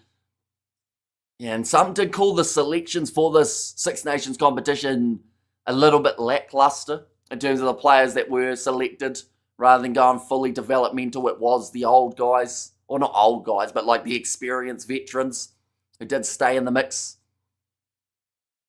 We have got the French defence has been very good. Lots of pressure on Ireland, says Studs Race. Yeah, they've just bowed their time and they haven't missed a lot of tackles so far. France Biel tries to kick it down the wing, but it has gone out. Again, it will be the Irish line out. It would be great to see the Irish get it hiding so I can listen to their media implode tomorrow, says Victor. I think Razor was given a bad shot. Nothing wrong with him. He raised New Zealand to number 2 in the world. Had a pretty good success rate feel for the guy. Yeah, like 74%. Oh, it did actually touch the hand there of Tommy O'Brien. So that is going to make it a French line out. They did check that one for a bit of confirmation. Adesogby hasn't touched the ball yet. Could have scored that, says Fleshin. Yeah, I think the only time he's almost had the ball was when he slapped it back alongside, was it Olivon or someone, like 2 men went up for it, slapped it back, and then that was when France got that attack and move going. Now Marchand throws the ball to the back of the line out. Taken by Gigot. Now, cross Jalabert, Mofana. And hit into contact by Francois Creux. Dupont slinging pass to the left-hand side. Jalabert going for a kick in behind once more. That ball is rolling straight sideways. Now Osborne, under pressure inside of his 22, has to place the ball for Gibson Park, looking off. The potential box kick, but instead will go to Jeremy Luckman, create that little bit more of an angle. And we have the Irish might come back in the second half, and wasn't Dr. Rassi a coach at Leinster, says John Mills.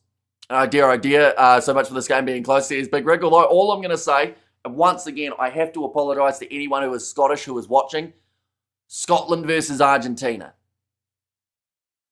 It happens. Toulouse versus Glasgow Warriors. That game looked firmly in control of Toulouse. They went on to concede about 28 unanswered points in the second half and went on to lose that game up against Glasgow. So, yes, it's one-sided at the moment, and yes, it may remain that way at the end of the game, but at the same time, you just never know. We have got the, if the coach doesn't have the backing of the senior players, it's time to go. Didn't Savia say he wouldn't be back if Razor was going to stay coach? That's the rumour, but a lot of the players have tried to discredit that because they didn't want Savia getting all of the blame. But it's quite an interesting one because they talk about the backing of the players, yet a lot of the Crusaders players weren't even asked about Razor in the review. The likes of Will Jordan, Tamaiti Williams, all those guys were saying we never knew about it or like never got asked the same questions as players such as a Bowden Barrett, and Savia got asked. And now Jalabert running forward. Nice bit of work from McCluskey to be able to stop him in his tracks. Going off Ramos, goes to Gilliard. Argentina will destroy Scotland, says Jason. Well, they won the game in November. That was the reference there, Jason. The one that did take place last year that they came back and won. Now 39 minutes through. Oh, Scotland versus Italy. I'm confused. So you're saying Italy are going to destroy Scotland, or you're talking Argentina who aren't playing in it because Scotland are playing soon? What's up, says Gumby? Welcome in. You are doing very well. And wonder what the depth in Irish rugby looks like. It's poor, or if poor. I think their stint in World Rugby is done for now. I don't actually think it's poor depth, though. The problem that they have in some regards is the players who are in form aren't getting picked. You know? Like, even you look through at what that Ulster team are doing at the moment. In the URC, they look like $1 million. But hardly any of their players can get a look, and that's a great kick in behind from the French, but it is just at half-time, so the 5-metre line out from their own line for the Irish does not take place. And Ireland will be rubbing their hands watching the Irish, Italy will be rubbing their hands watching the Irish, says Jeff. Well, the 13 plus is dead. And also there's some very incendiary, is that how you say it? Rumours about Papali'i being dropped because player revolt. And New Zealand RPA throwing their weight around. Get rid of Razor, says Studs Race. So what do you think Scotland and England are thinking? Looking at this French team, I mean, I'd be nervous if I was England, purely because of the fact that they have to play them in France. And at the moment, they're looking very handy. But at the same time, I don't think this has been the Irish's at all best performance. You know, you look at the amount of knock-ons that they've had, and you just wonder, had they been able to hang on to that ball that little bit more, could they have created a couple attacking chances for themselves? And I think yes. I think that had they been able to, you know, that territory that they had early on, I'd say that that was almost enough. But then it just, you know, the drop balls are hurting. An Irish or a Scott Hamish says Victor, I think way back in the family tree, maybe a bit of both. Maybe more Scotland though. My sister did one of those ancestry things, but then she didn't really tell me. But like wherever she's from, I'm from, you know, because like literally same place of birth. You know? Right, I'm looking at the second try again. It does hit the French 8's boot, but I think it hits the pot hands as well there. I just watched it in slow-mo. Why don't you like Andre Pollard? Why don't you like Andre Pollard, Mohadine? You've been hating on him for the past few weeks. So why don't you like him? We have got there Cameron, Prendergast as young Sexton. That's the problem, says Gumby. Another interesting rumour is that Razor was actually coaching the team and made himself team culture coach. Or wasn't actually coaching the team, I assume that is. Yeah, because there was one interview where he said that he didn't really have a lot to do with it, which wasn't the right thing to say. You know, I think that has hit Dupont's hand. I'm not going to go on about it, but I did at the time that it was scored. But it does hit the number 8's foot. You're not wrong there. But I do also think that it clips Dupont's hand. Stumbled on the live feed per accident. Didn't know Six Nations was upon us. What's the weekend schedule? Says Roger. 1 second. We'll go like that. We'll go like that. And we'll go like that. There you go. So these are the matches that are taking place. Now, this is in New Zealand time. So anyone who is in South Africa, for instance, that game's at 4:10 p.m. That game's at 6:40 p.m. And they will be on Saturday rather than Sunday like they are here in New Zealand. So it's a bit of an earlier start in the Six Nations competition than we are used to. But yeah, I'm still happy enough to have it back underway. One moment, about to sneeze again, so I will very quickly mute once.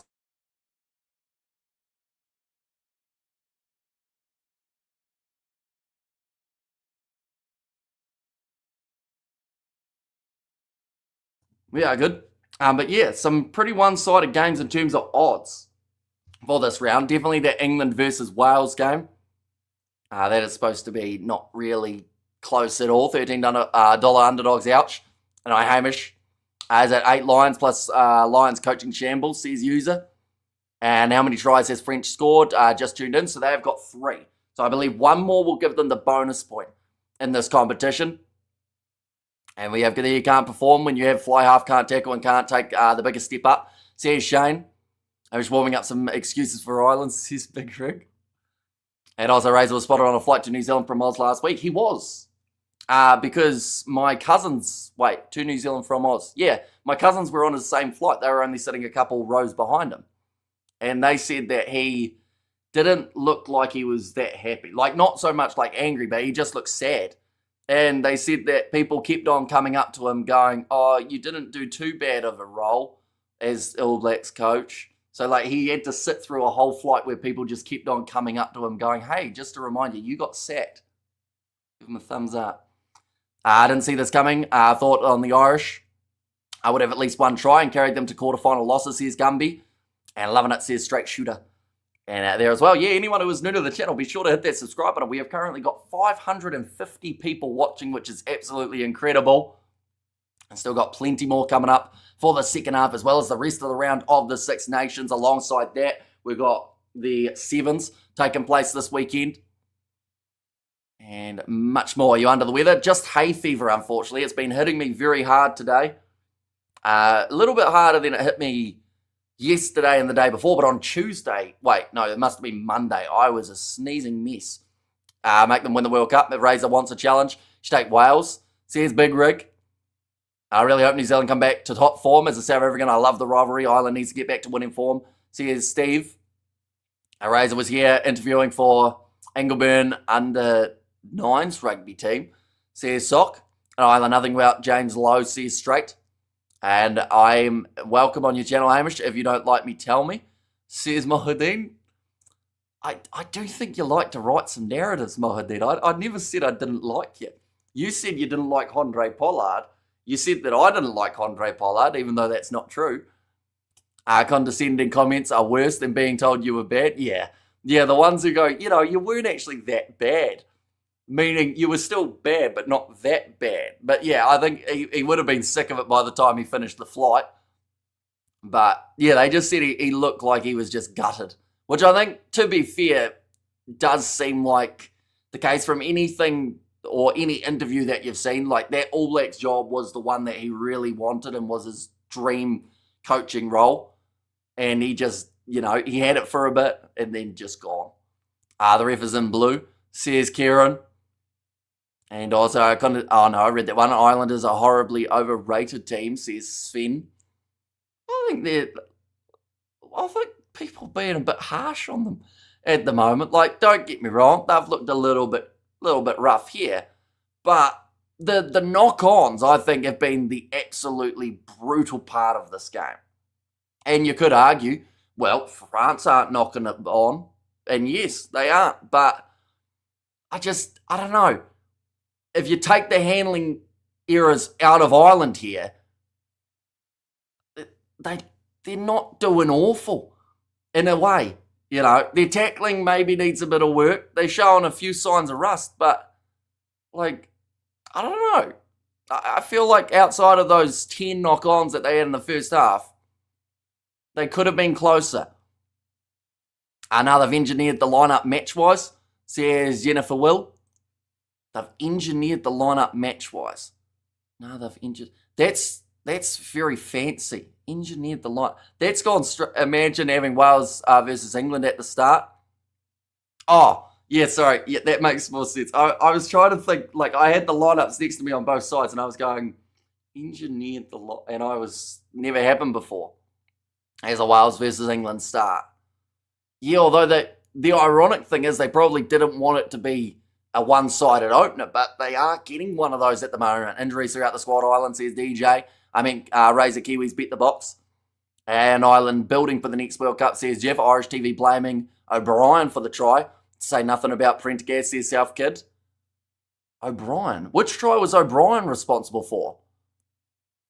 I don't think... much wise, my love. Sorry, I didn't explain that well, says Jennifer. No, you're all good. I think it was just me overthinking it. And to be fair, using a word like engineering, I know it's not that fancy of a word, but as soon as you start using engineering, I think of little fancy bits and bobs, and the brain does go into overdrive. Injuries as an excuse. France destroyed their full health. Got in Dublin last year, says Gumby. Yeah, and away sides normally do all right in this rivalry because the year prior, Ireland managed to win up against the French in France. I think that one was about 22 points in favour of Ireland. Amen to that, babes. What you just said about the lineups, says Jennifer.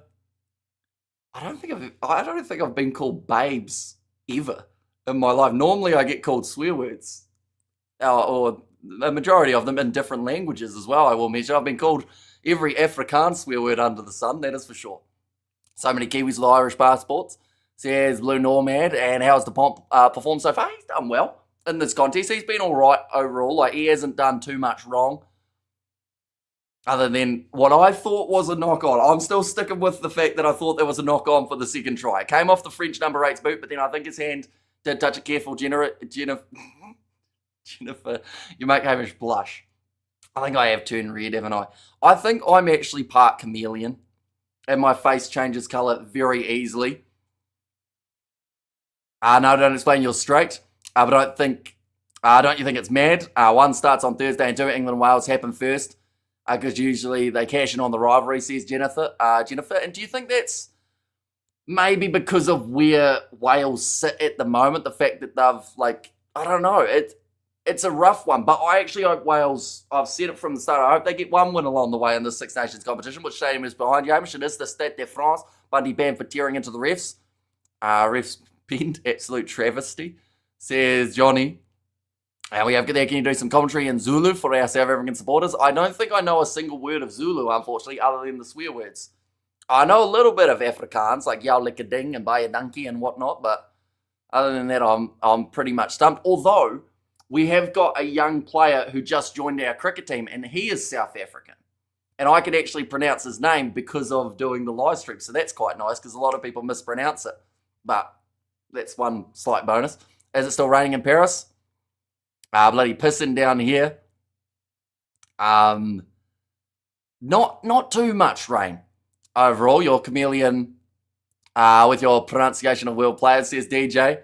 Yo, I called you babes, yeah, nah. I meant that respectfully and it wasn't patronising, says Jennifer.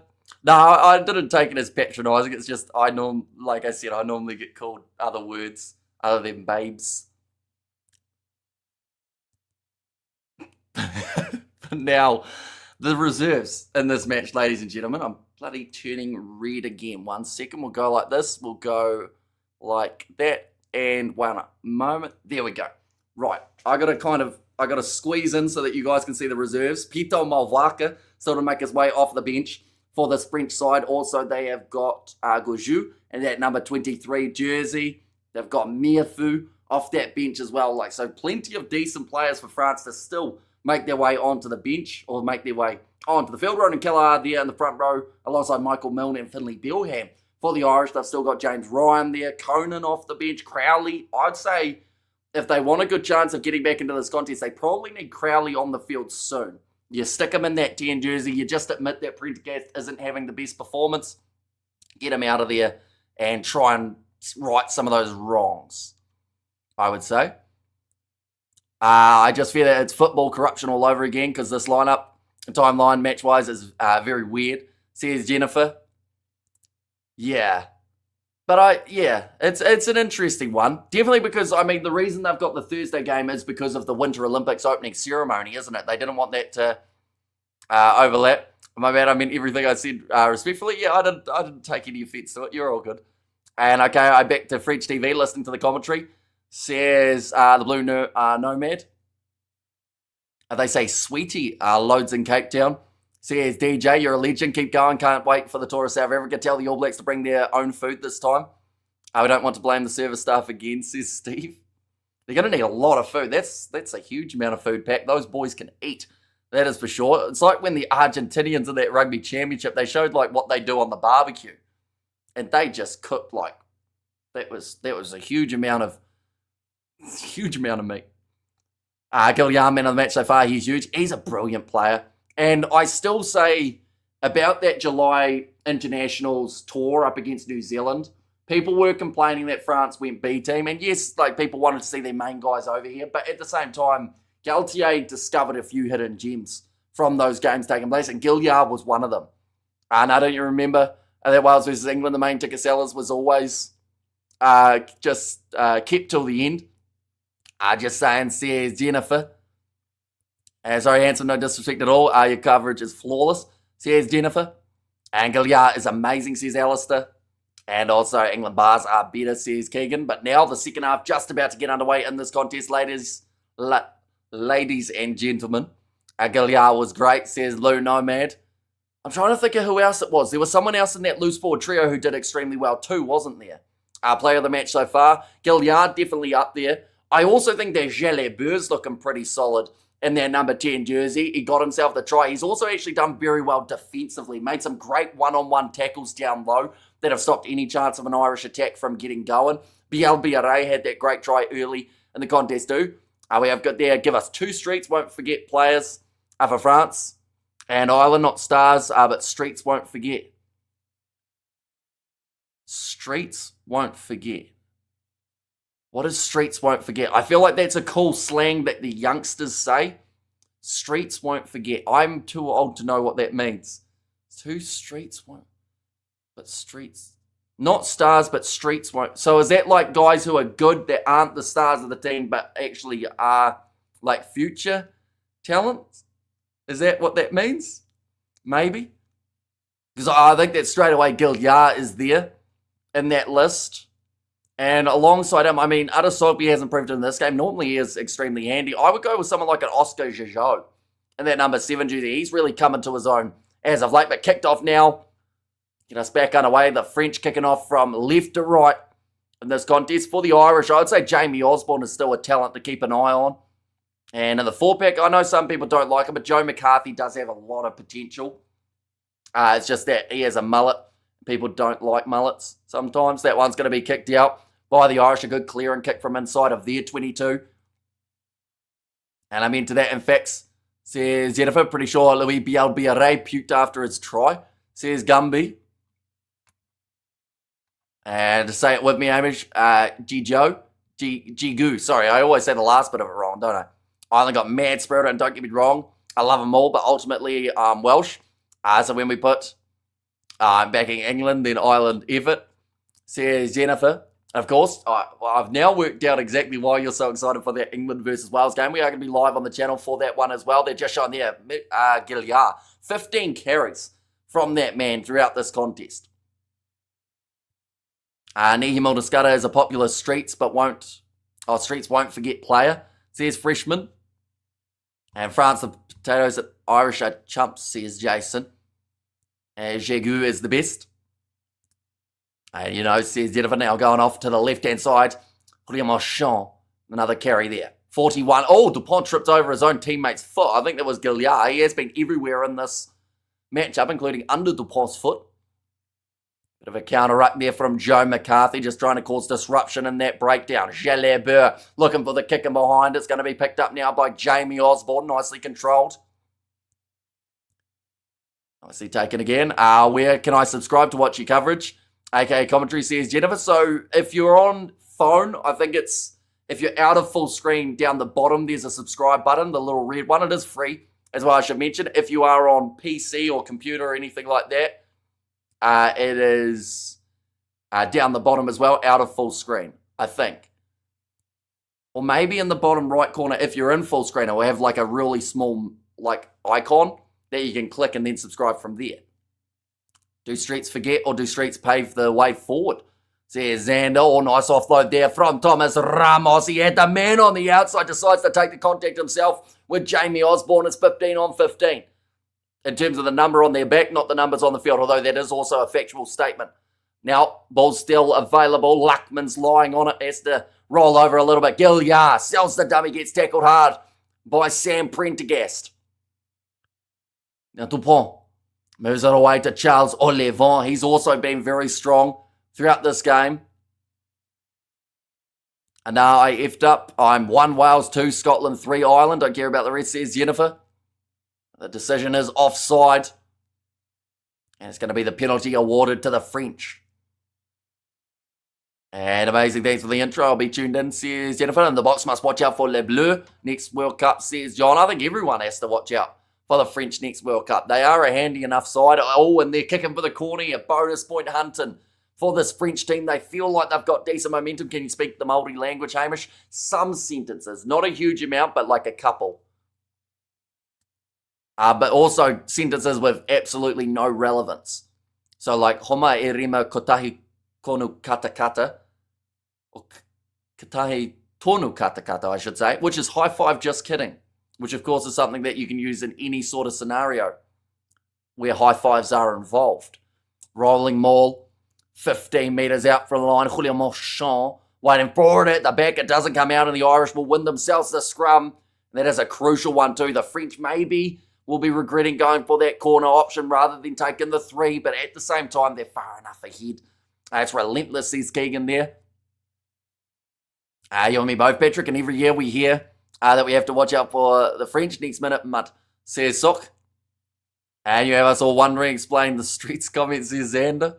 You have an amazing thanks ever so much, says Jennifer, no worries.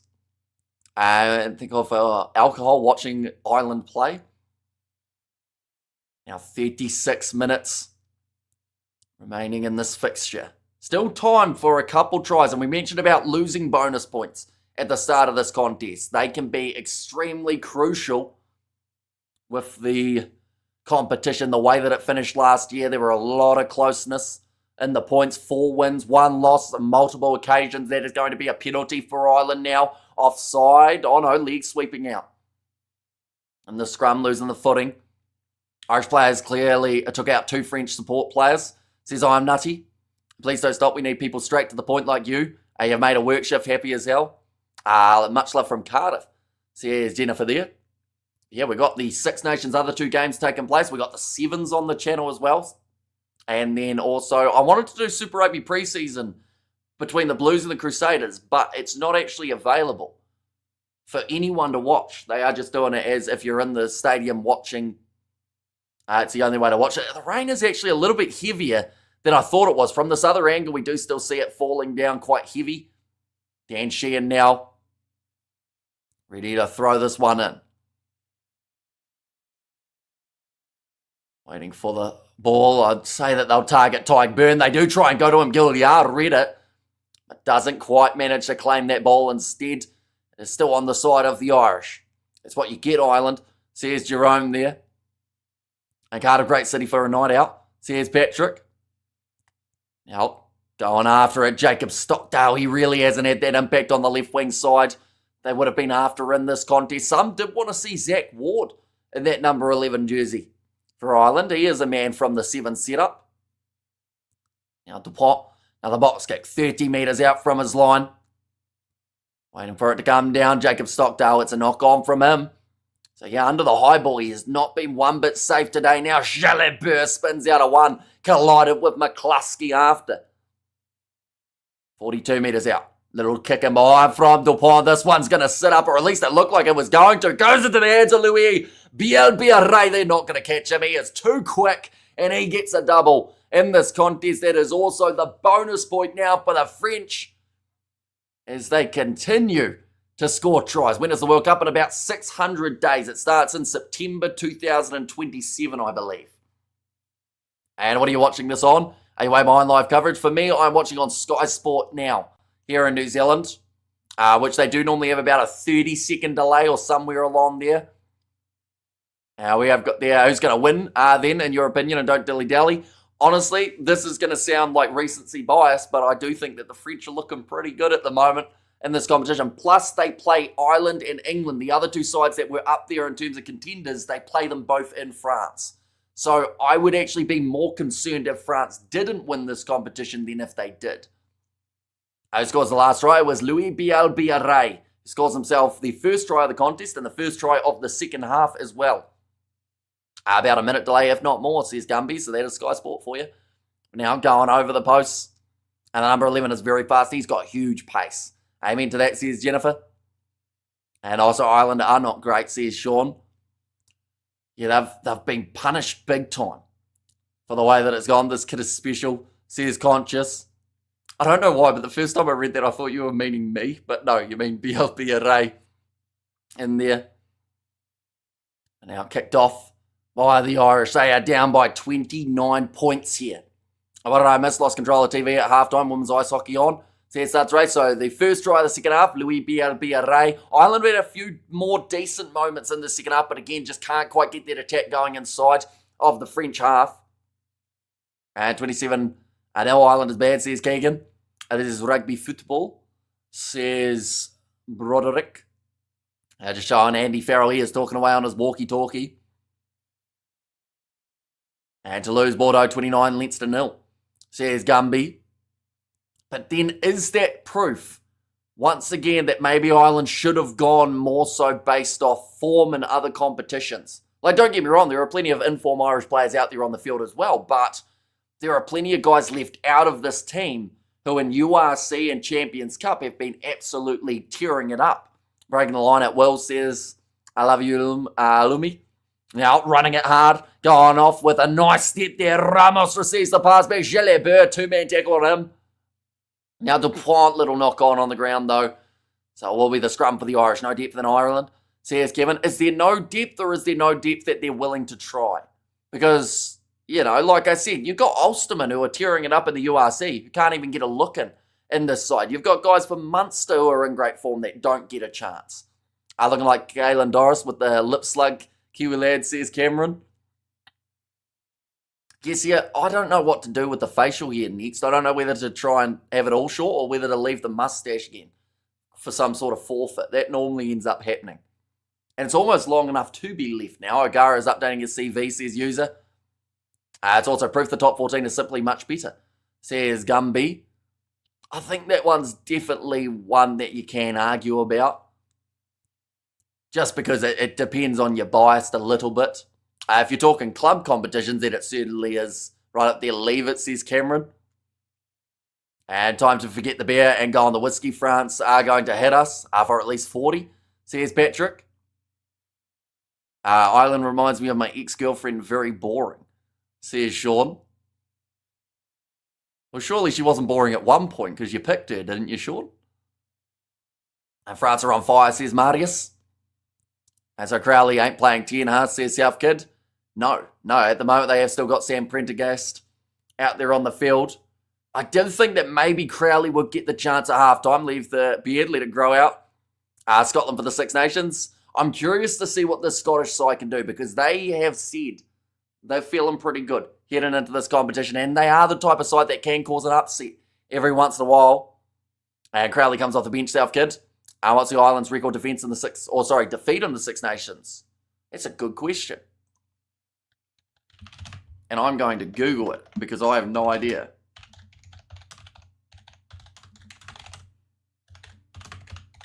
It's actually quite a long sentence. Was 60-0. Wait. Campaign finished third. Okay, Ireland's heaviest ever defeat is 60-0. That was up against New Zealand, but they're not going to tell me what their biggest loss was in the Six Nations. Now, Prendergast going across. Here's Jack Crowley. He's now made his way onto the field, but yeah, they've left Prendergast out there. So where is Crowley playing? Maybe in the centres? And here, I'd say if all that French team bought lotto tickets tonight, they have 15 winners. Sometimes you're just going to say, well done, game over. So here's Dennis. Now, nicely taken. Speaking of non-French players in the top 14, that logic is flawed, says Gumby. Wait, so he's saying your logic is flawed? Or I don't know what logic you're talking about. What rank of England in the world? I think they're third at the moment in the world rankings, England, aren't they? Or are they fourth? I think they're one of the two. Now running this one forward, Ireland. It's their first attacking chance, almost of this half. Now gives them back across to Jack Conan, another drop ball from the Irish. This time it's Caelan Doris putting it down. I don't know what has happened to the hands of Ireland, but it is nothing like what we are seeing from France. I remember that 60 amazing points, says Sock. And Farrell stuck with the old guard and didn't bring young, informed players into the games to flood them these days for days like this, says Fleshin. If he was coaching the All Blacks, he would have been sacked for it. I remember that amazing 60 points, and at least I won $250 playing darts today. Easy money.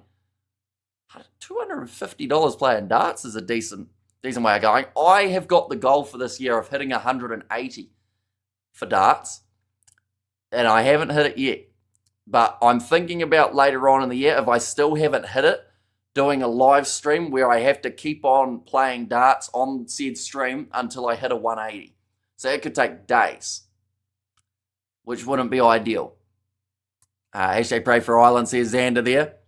Now, DuPont has gone off to the right. He's also got the advantage in his favour, and they will go back for the penalty. Scott Robertson can coach Ireland. Why isn't Pinot playing? He isn't even in the squad, is he? Damien Pinot, but it came down to, by the sounds of it, his laziness on defence, or his aerial ability. The coach doesn't like it.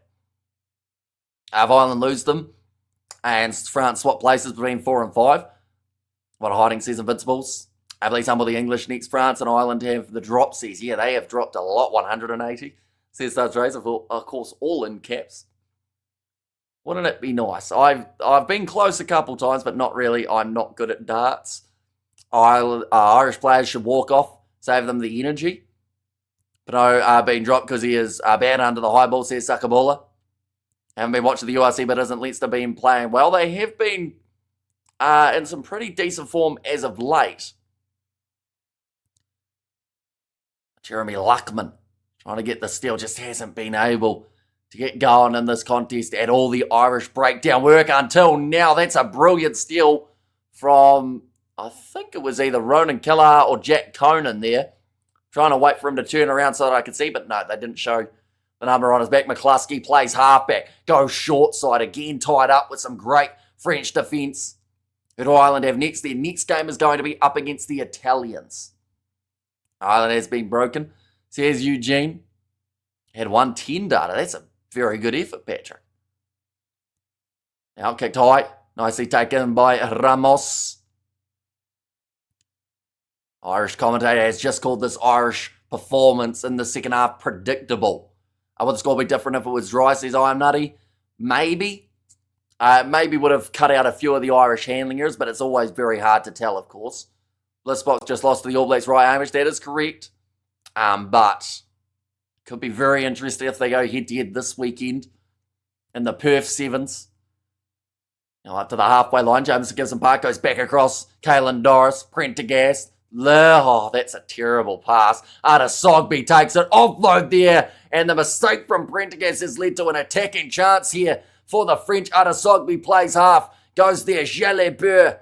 But it was the pass from Prendergast. He went for a big lobby thing over the top that went straight into the hands of the French winger. There's also a knock-on advantage in favour of the Irish. And Prendergast just handed it to them again. Get him out of here, says Gumby. I just tuned in. WTF is the score. What has happened to Ireland? Says LB. Yeah, they've had a bit of a struggle in this contest, but the big lobby pass trying to find the hands of Jacob Stockdale, but Sogby was absolutely all over it. Springboks clearly broke the Irish, says Marius. And as we go with the Hamish, who's your All Blacks coach? I don't know.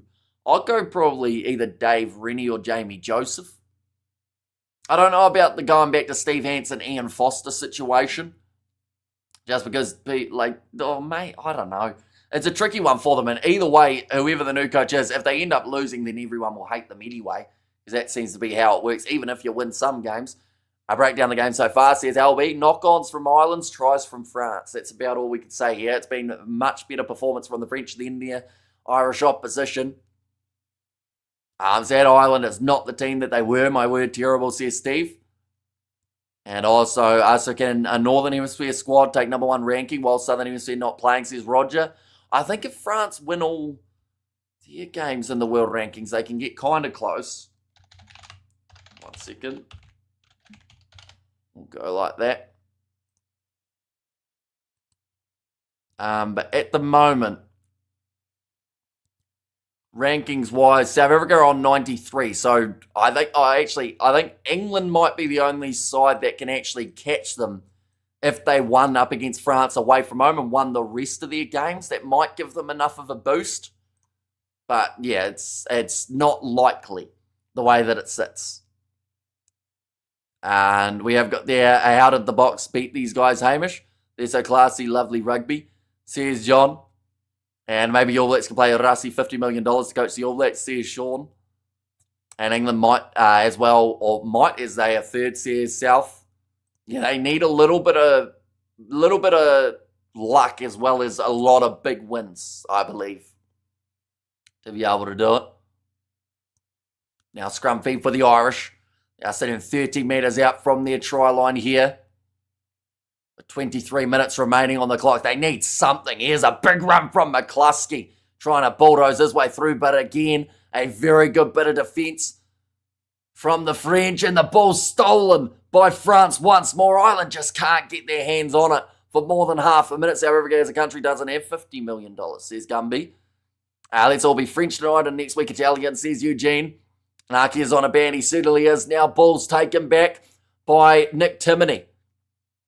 Gives it back to Jameson, gives him bark, picks up. Tackled by Louis Bielbiaré. Now pass short side, Jacob Stockdale. It's going to be a lot. Has to take place throughout this week, though, for the Irish in terms of plans, what to do. The rest of this competition, they will need to have 4 flawless games to have a chance of taking out the Six Nations title. Sam Prendergast goes on the outside of Jacob Stockdale, cutting back inwards, slips over himself, and then is dragged down. Now 22 metres out. James Ryan. Oh, Ty Burton's knee almost just gave way there when that man was trying to run past the breakdown. Now short side again. Grub it a mine from Jack Crowley, cleaned up by Theo Udder-Sogby, who cuts back inwards before being tackled by Crowley. And a bit of pressure on the breakdown. The ball is there for France. Meafu takes collision with James Ryan. 2 men in the breakdown there for Ireland, and the penalty won by James Ryan there. Give them a chance 5 metres out from the line. My money is on Scotland, like 34 points to 12. Now going across to the right-hand side. Sam Prendergast, lobby pass. Look for one on the outside there. Gary Ringrose has to clean up. And a big driving tackle from Jalabert.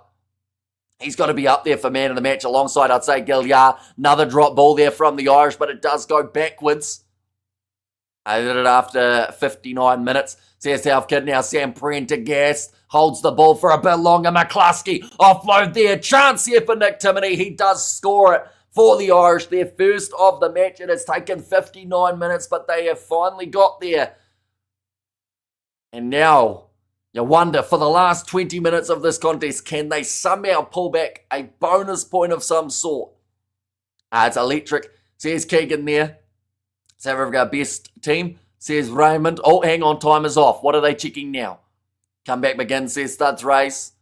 That was the favourite for 2027 Rugby World Cup. It is South Africa, followed by, I think New Zealand are considered as second favourites in terms of the New Zealand odds. I could be wrong. Hang on, I'll have a quick look. Where are we? World Cup. Time is off here. So it does seem like they are going to be checking this one. The Rugby World Cup outright. South Africa, then New Zealand, France, and England are all on the same amount. That one has gone over. 29 points to 7 now. The way that this scoreline sits, it looks more respectable than 0, but they're going to need a few more tries. And our Irish is on the board at last. Any cards yet? Actually, no cards throughout this match, which has been quite a nice change. And are Ireland not odds-on favourites for the World Cup? No. They are considered as 5th chance, followed by Australia, then Argentina and Scotland. Michael Milne makes his way on alongside Finlay Bealham. Couple changes made for this Irish team. McCluskey, it's one of his first runs of that phase play that actually created the chance for the Irish. Zimbabwe seeded. Says John Mills, for Zimbabwe to win the World Cup is $7,501 alongside Hong Kong, China. So they are considered as the lowest chance of winning that World Cup. Or deliberate knockdown from Antoine Dupont. Is that going to be the yellow card that was asked about before? Conan goes to Sam Prendergast. Another drop ball, this time from Tyke Byrne. Right, double blow of the whistle. Where is Dupont going to the bin? Aaron Smith says short videos. I did not expect the scoreline in this game, says Fiji Islander. Okay, never in a realistic position to catch the ball there. You only got one more better than us. We had a 20-game winning gap on Hughes head-to-head, says Sook. Oh no, just a penalty for Antoine Dupont. Wasn't in a realistic position to catch the ball, which Ireland are just asking whether or not that does count as a yellow, but they have said wasn't in a realistic position, but also because it was round halfway, it's only a yellow, only a penalty. Okay, the commentators both saying he's got away with one there for Antoine Dupont. That's a brilliant kick to the corner. Dupont being a cheater, he always was. Says LB. Is South Africa will win next year's World Cup at the Cantor? Says Sean. Okay, yeah, no, they're saying that should have been a yellow for Dupont, but it is just the penalty, which does mean Dan Sheehan will throw this ball in 5 metres out from the French line. Nicely taken by Tyke Byrne. Rolling ball starting to open up here for the Irish. They have just recently scored. There was a yellow card in Gallagher Prem 2 weeks ago. It is a yellow card in most games, but not this one. McCluskey, 3 metres out from the line. Gibson Park, short ball to Michael Milne, tries to crawl forward there a little bit more. Gibson Park looking both ways. He does find the hands of James Ryan. He's made a real impact since making his way onto the field, but there is the advantage in play at the moment for the Irish. They sit a few metres out. Tyke Byrne pops it up to his teammate, and they're checking it. No, it is a try. Try for Ireland, 2 in a row in 3 minutes. Is something miraculous happening here? It looks like it's Michael Milne with the assist from Tyke Byrne. 2 tries in 5 minutes. Ireland can come back, says LB. And game on, says Sakili. And Hassan Peter's better than Aaron Smith. Dupont is like Sasha, says Keegan. Junior Box will also win the World Cup, don't stress, says Dan. Oh, hang on. Referee has once again said time off. Okay, they're going to have a check of this one. Now, I don't want to be slightly critical, but we've checked both Irish tries. There were very little of the French tries checked. Right, they're going upstairs to the TMO here. Watch out for Zimbabwe, please, Hamish. 7,500 to 1. Ridiculous odds, in my opinion, says John.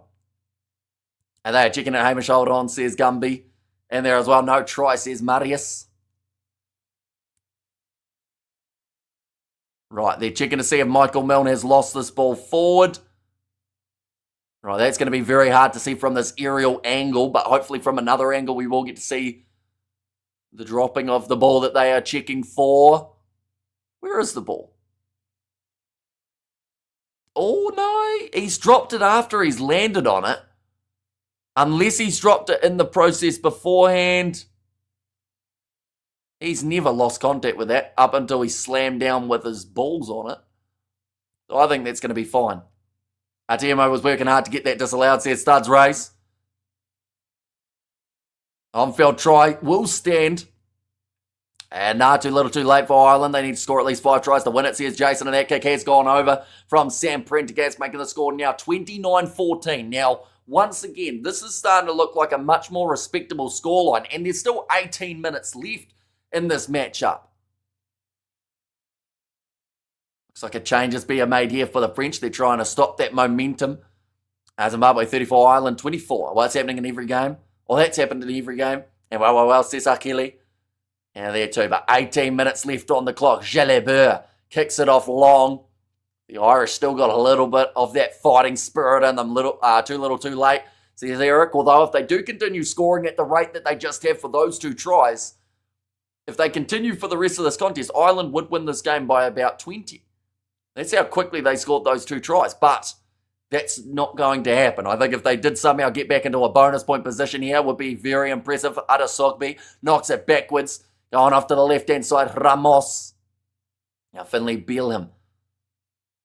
Knock-on advantage at the moment in favour of the home side. 2 tries and a pen, says Jeff. And he's kicking spot on. And also we have there the points difference for a losing bonus point. I think you have to be within 7, don't you?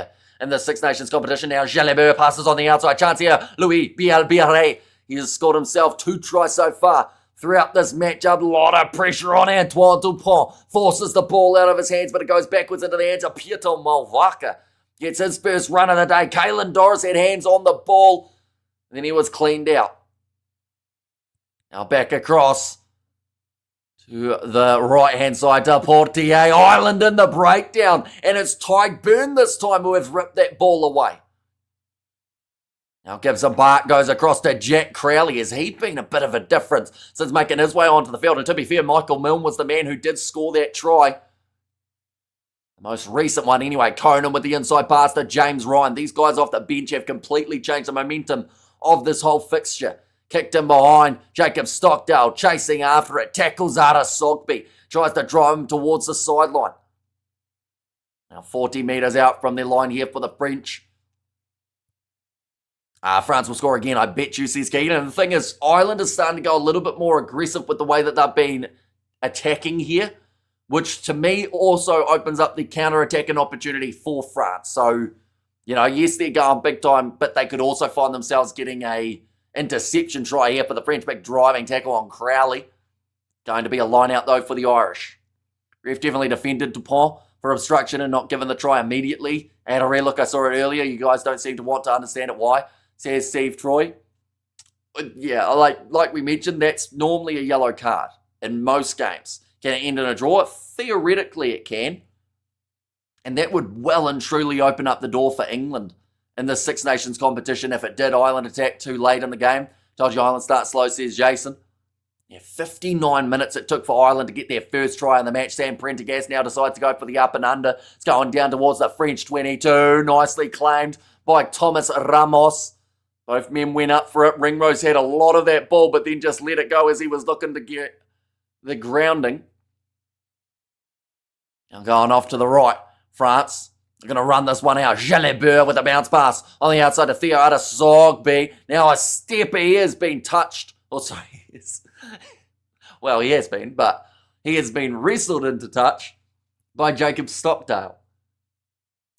He did have to touch him to tackle him, I guess. Adesogbe should have booted that, says Alayu Lumi. Dupont is protected, just like McCall was. Not even that good. North just hyping up the players as usual, says LB. To be fair, Dupont is a very good player, though, isn't he? France have 4-pass try and not given a yellow card. Oh boy, Ireland are going to be complaining about this all week, says Big Rig. Well, I still looked at the replay of that second try, and it looked like a clear knock-on from Dupont. I watched it in the halftime break, too, and it still looked like it, but it wasn't checked yet. Both of Ireland's tries have been. So I feel like they just needed that consistency. I'll tell you what, that's a good take from Ramos. As that ball was going down 5 metres out from the French line. He's just told everyone to calm down for a little bit. Come on, France, there's Jerome. Now Ramos kicks this one downfield. And it does go into touch. Another good boot there.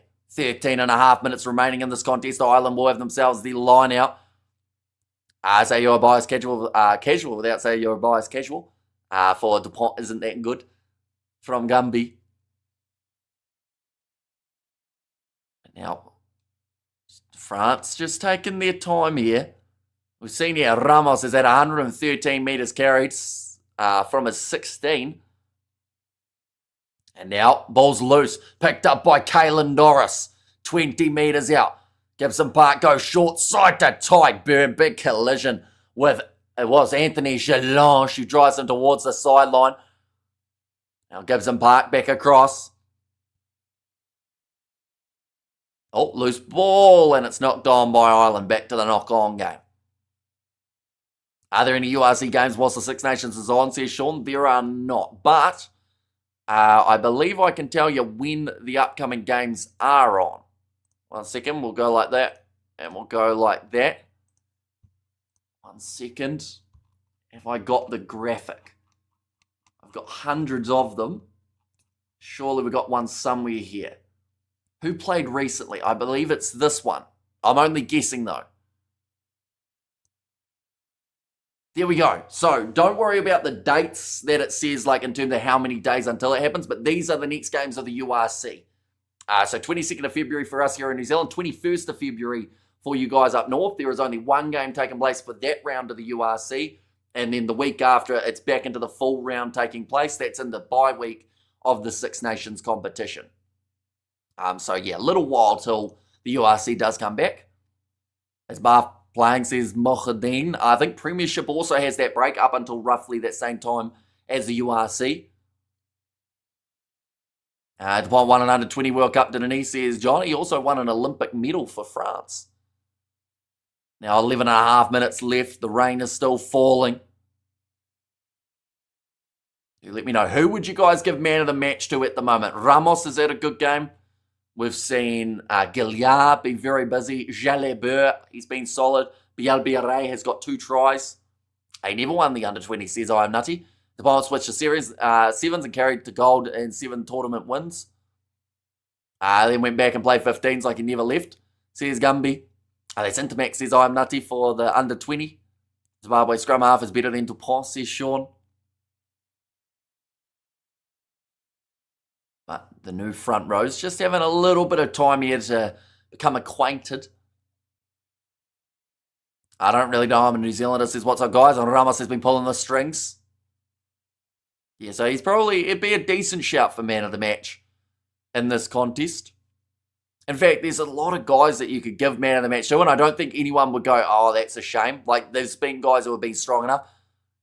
Of course, if they gave it to, like, DuPont or like Mofana or someone like that, you'd be like, huh, how come? But overall, I think that, like, out of those 3 or 4 that we've mentioned, they've got a very good chance.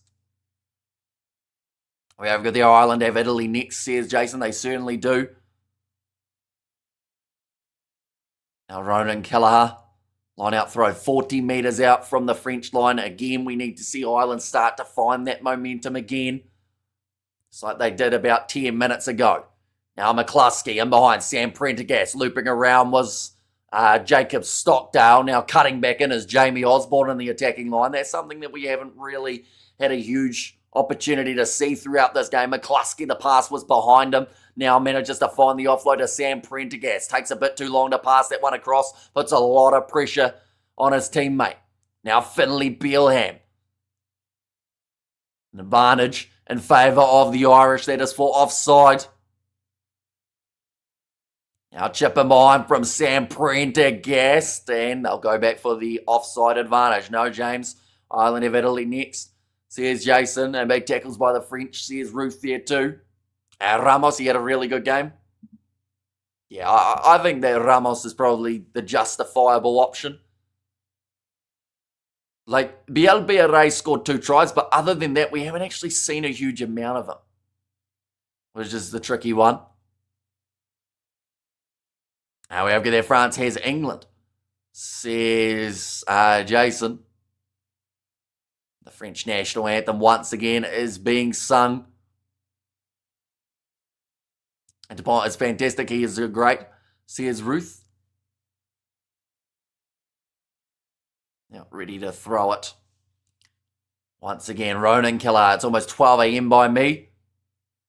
Now Doris is back across. A left-hand side for the Irish. Gibson Park, sniping run, gets around. Oh, that almost looked like an ankle break for the big man. The 18 jersey for the French, but 10 metres out from the try line. Caelan Doris pops it across to Jack Conan. He's been impressive off of the bench so far for Ireland. Finlay Bealham with a quick pick and go. 4 metres out from the line. France need to keep their discipline here. They can find themselves potentially going to the bid in the future. Bealham looks like he's a bit slow to get back up to his feet. Now pick and go again. This time from... Who was that? I don't think it was Timony. Oh no, it might have been Timony. Actually, he is wearing 21.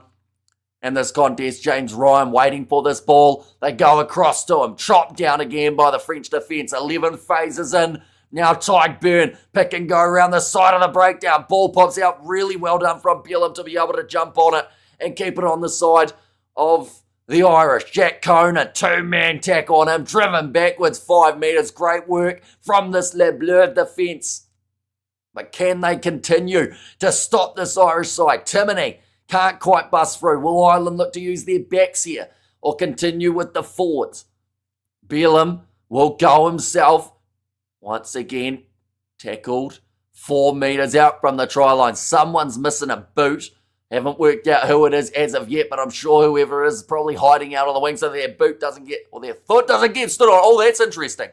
That's very interesting. Kelleher. Okay, Kelleher's scored a try here. They are going to check to see whether or not there's an Irish knock-on or if it's brought back in that breakdown by the French. If it was brought back by France, that would be a try to Kelleher. Although I think he's offside. Maybe. There's a lot to kind of break down in just that little play. Okay, Carl Dixon is going upstairs. I think on-field is no try. Okay, they want to check whether or not that ball came in, or it came out of that ruck in a legal manner, and then from there, if Kelleher is back onside, I think one of those two will probably cancel out this try. But it was a really weird one, as the ball kind of just got passed straight into the hands of Kelleher. Right, where is it? Doris had the possession. Oh, French boot involved in that one. But it's whether or not Doris has had that ball go forward into the boot. He went for the offload. That's hard to tell. Maybe just knocked on.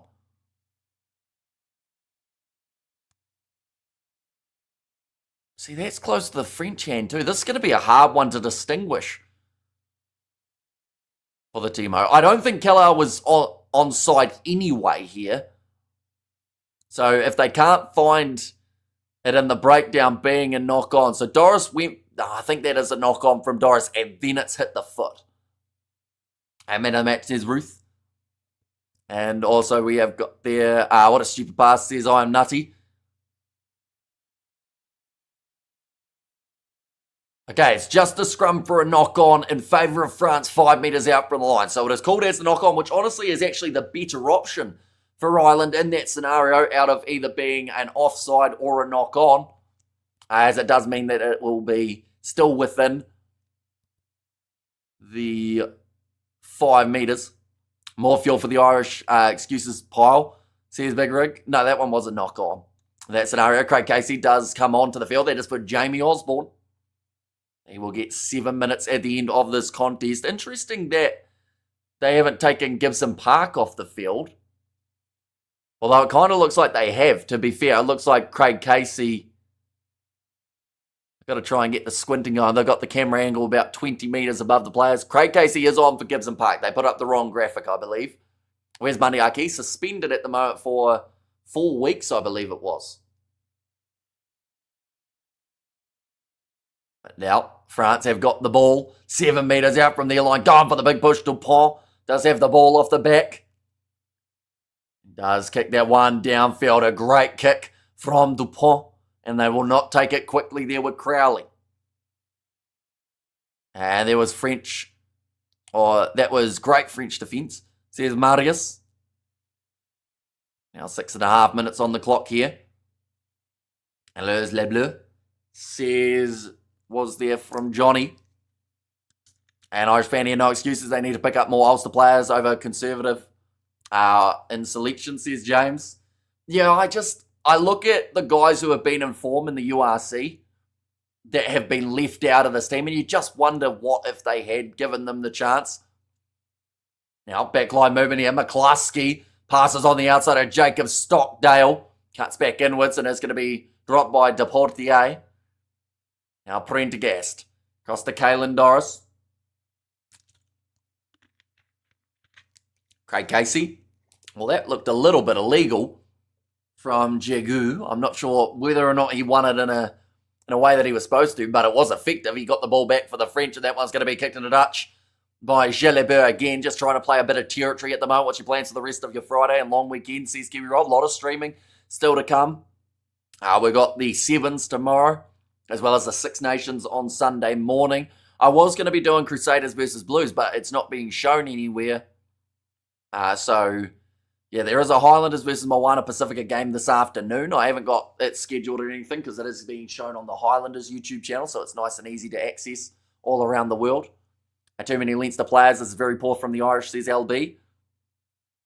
And Nushi, not ready for prime time. Still making under 20 mistakes, says I am nutty. Now thrown in. Pressure there on the line out, and France have managed to steal it from the Irish throw. Now Sam Prendergast, that's turning into a very good rolling maul for the French. Just 5 metres out from the try line. Pass across Serran. Goes to I almost said Intermac, but Jalabert and Deportier. He's going to be held up over the try line. Becomes a goal line dropout for Ireland. We have then enough zoom and slow-mo close-ups of the Bon today. More, please. How much time is left now? Just another 4.5 minutes remaining. I don't talk about Sevens, which apparently that doesn't count, says Gumby. And Crusaders vs Blues not televised, says Bruce. Yeah, which is a massive shame. I don't know why it's just the Blues games that they're keeping untelevised, which is intriguing. I think they're just trying to keep a few things up their sleeve, maybe. I will tell you right now, Prendergast is one of Ireland's biggest problems. Says LB, and to be fair to Ireland, they have got a little bit better since Crowley made his way on. That's a beautiful backline here from the French. Now, offloaded pass up, Ramos, it just goes into touch. I believe it's off an Irish play. No, in fact, they've said it's come off France, so it will be a 5 metre line out here for Ireland. I think Miracle Langi, if he plays well this year, will get an All Blacks call-up. Didn't he play for Samoa recently, though? So he wouldn't be eligible for another few years, right? Or did he never get his chance for Samoa? I thought he played in one of those more recent games. He wasn't playing in the Nations Cup because he said he'd rather play NBC. Kiwi lads, do you think Ireland is too conservative in selection?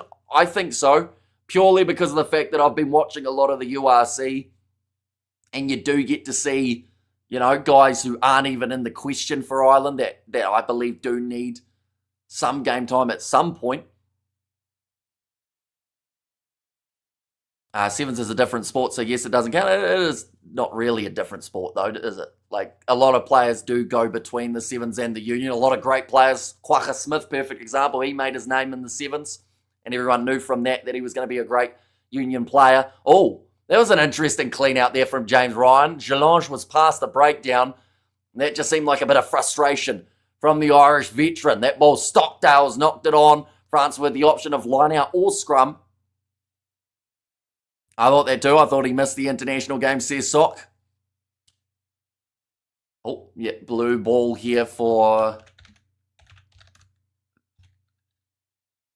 the French. Miracle Langi. Has he got any games for Samoa? 2023 to present, he's played 6 games for Samoa. I don't know when those 6 games were, though. He signed for their 2023 squad of Moana Pacifica. But now loose ball. Picked up nicely by France once more. It's definitely a different sport, just like League is a different sport, says LB. I feel like you can't win an argument with you, can you? From the looks of it, but now line out. Oh, James Ryan's in a push and a shove here with Gelange. That is because of that last breakdown, and Jalabert is injured, so perhaps that is also what has led to it. James Ryan with the late shot on the X-Factor player of this French back. Yeah, that's pretty dirty from James Ryan, actually. Aussie no rule, says Eric there. Yeah, it's an ugly kind of... He crunched his neck to the side as well, and that hit of Jalabert. Malvaka was asking for the penalty right away. Nope, he's always right. We had a Buck fan always right. You never see it, says Gumby. James Ryan do something stupid, needs to be dropped. Too much hot head, says James. Although it is legal, they've said it. He wasn't too late for it. Obviously, the French did not take kindly to the shot. Mikel Gilliard has got himself the man of the match. What's the average age of this Irish side? I'd say probably about 20, 28, somewhere around there. Maybe a little bit older.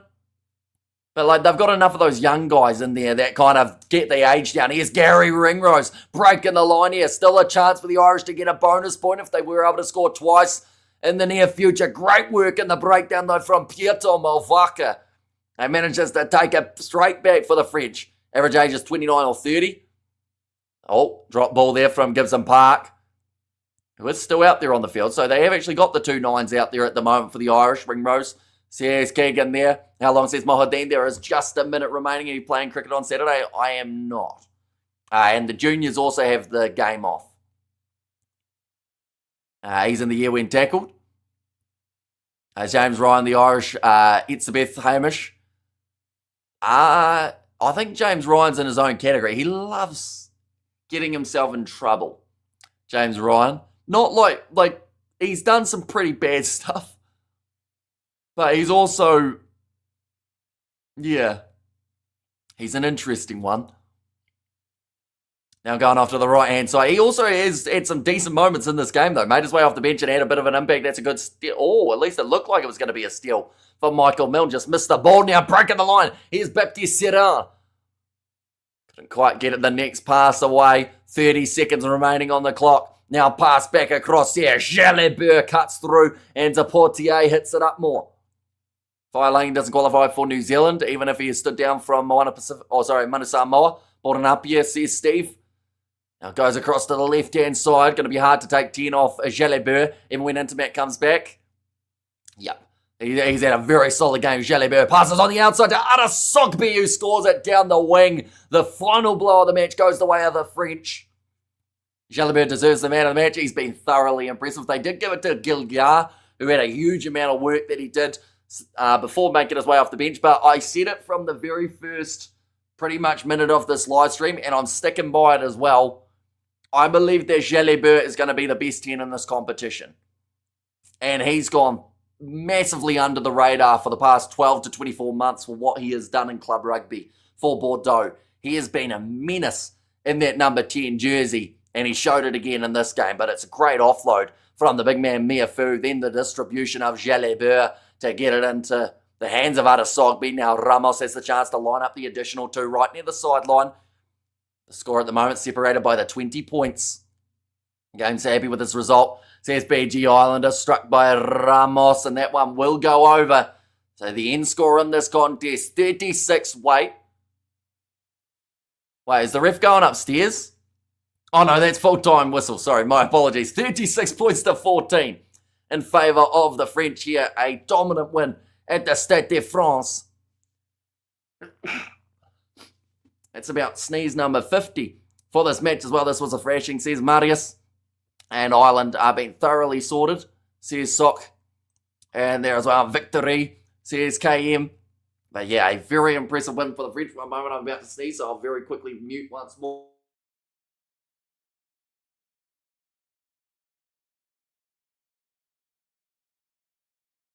We are back. But yeah, that makes the Six Nations table look very interesting from the get-go. 5 points awarded to the French here. What is wrong with Ireland, says Carolyn? The knock-ons in the first half heavily cost them. They started playing some better rugby in the second half, but by then it was just too late. You know, like they had to start much better than conceding early tries. They were down 22 points to 0. Thanks so much. Well done, France. Ireland improved in the second half, so I wouldn't write them off yet. Says Studs Race. And thank you, bro, for the awesome commentary. Says Kevin, no worries at all. So we are going to be back tomorrow with more on the channel. We've got the sevens that is going to be taking place. And also alongside that, we've got the Six Nations games on Sunday morning for us here in New Zealand time. But they will be Saturday afternoon games for you guys in the north as well as South Africa. So that game is at 3:10 New Zealand time. That will be 4:10 p.m. in South Africa. And also, I believe, 3:10 p.m. in the UK. Or it might even be 4:10 as well. And then that England versus Wales game we will also be doing on the channel too. But nonetheless, it is greatly appreciated you all popping in for this match. It is a bit of a weird time for a Six Nations competition to start with the fact that we are only Thursday for you guys up north. The tackle off the ball. Les Jalibert was dirty though, says the Blue Nomad. And also we have got the great commentary. Amish, you're making my holiday in Cape Town memorable. But yeah, hopefully you are enjoying your time. And of course, like I said, we'll be back for plenty more throughout this weekend as well. It feels like the end of an era. French were incredible when they were incredible, and the Irish were incredible when they were incredible, says IJ. I think that's the most times incredible has been used in a comment on this channel ever. IJ, fun fact. Happy Waitangi Day. See ya, and great commentary, average. Thanks. See you for the Italy game, says Ray. But yeah, I will see you guys in the near future, hopefully for plenty more of the Six Nations. We will wait to see whether or not France have put themselves in a dominant enough position now to win the comp from here, or whether England, or maybe even the Irish, if they can bounce back next game, can have something to say about the outcome. We've got, hi Hamish, thanks for the great commentary. I like the idea of Thursday night rugby, says Nick. Yeah, see, Friday morning rugby here in New Zealand, it's not too bad either, to be fair. Maybe it's because we've got a public holiday today, so it made it nice and easy. I didn't have to try and take the morning off work, but yeah, I haven't minded it. And also just builds that anticipation for the weekend as well. To the World Cup. Says Jason, we are going to be doing the World Cup on the channel too. Of course, about 600 days away. Second worst refereeing I've watched in my 86 years. What a disgrace, says Virgil there. Yeah, I'm still going to go back and look at that second try again because I felt like Dupont did knock that one on and it wasn't checked at all. They're just talking to Mikel Gilliard. He is one to watch for the future as well. I believe he's only like 22 or something like that. For Mikel Gilliard, he is 20. Oh, he's 25. I wouldn't have picked that. I thought he was actually a lot younger. He's been around for a little while, but 25 years of age. So he's got a bright future, probably 2 World Cups in him, to be fair. Welcome back over to your next game, says Albie. So yeah, next game will be, I believe, a sevens match taking place very early morning South African and UK time. But it will be the afternoon tomorrow New Zealand time. And that might be Super Rugby pre-season if it's being shown here in New Zealand. But nonetheless, thank you all very much for tuning in. If you did enjoy, be sure to leave a like and subscribe, and I will see you all for the next one.